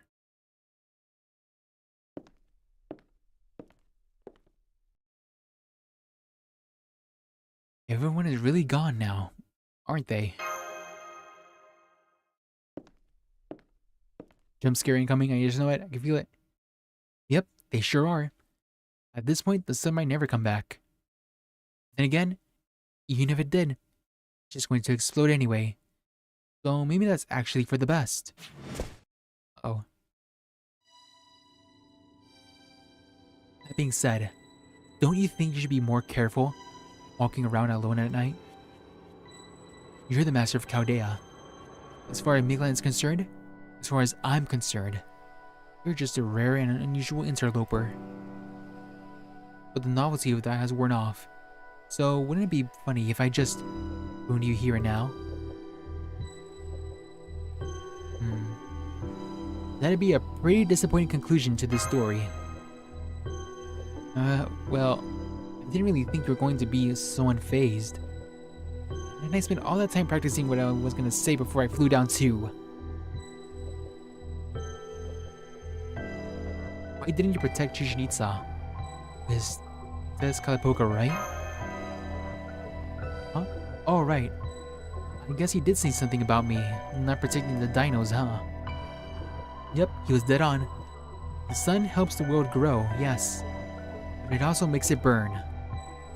Think back. Did I do anything at all to protect the dinos even when we were traveling together? That's right, I didn't. Even when Kamazaz showed up, or his war was taking place, I just kicked back in the sky and enjoyed the show. Did you really enjoy it? I did. You really are an insolent one, you know. Say something like that again and I will really squash you. Anyway, the sun's going to explode soon, so who cares how many of them die now? The cycle of extinction has come to Miklan, just like it did in proper human history. There's no point in getting angry or sad about it, or refusing to face reality. Even if the dinos and Oslimit all die out, eventually, humans like you will still be born, right? Life will never die out completely. No matter how bad the collapse, proper human history has proven that. So I was thinking, why don't you all just leave now, that your ship's almost prepared? I mean, there's no point in you sticking around for Miklan's collapse, is there? until we visit the bottom stratum. I see. Then I guess there's nothing more to be done. I am the Arbiter of Miklan. That means I'm obligated to watch over the dinos and Oslima's final moments. To do that, I need to keep this hospital around. Which means both the Cryptor trying to revive Ort and Cardeon's mission to cut down the Tree of Emptiness are my enemies. The next time we meet will be in Kalam Kumul. That is where you and I will go our separate ways.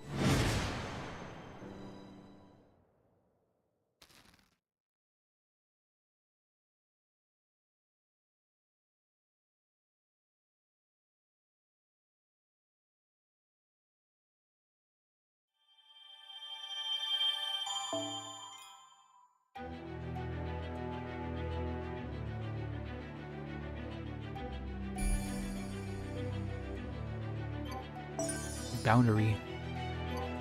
Fourth Underworld. What could be? I'll save this for later. What section is this? Whee! Section 17. I think there's 21, so we're close to the end. Goddamn. Over there. Almost to the finale. Right. This is all for today. Probably. I might stream Monster Hunter later. Who knows? This has been Slugs Ardugross, your host for today. Y'all later, good evening, good night. Yes.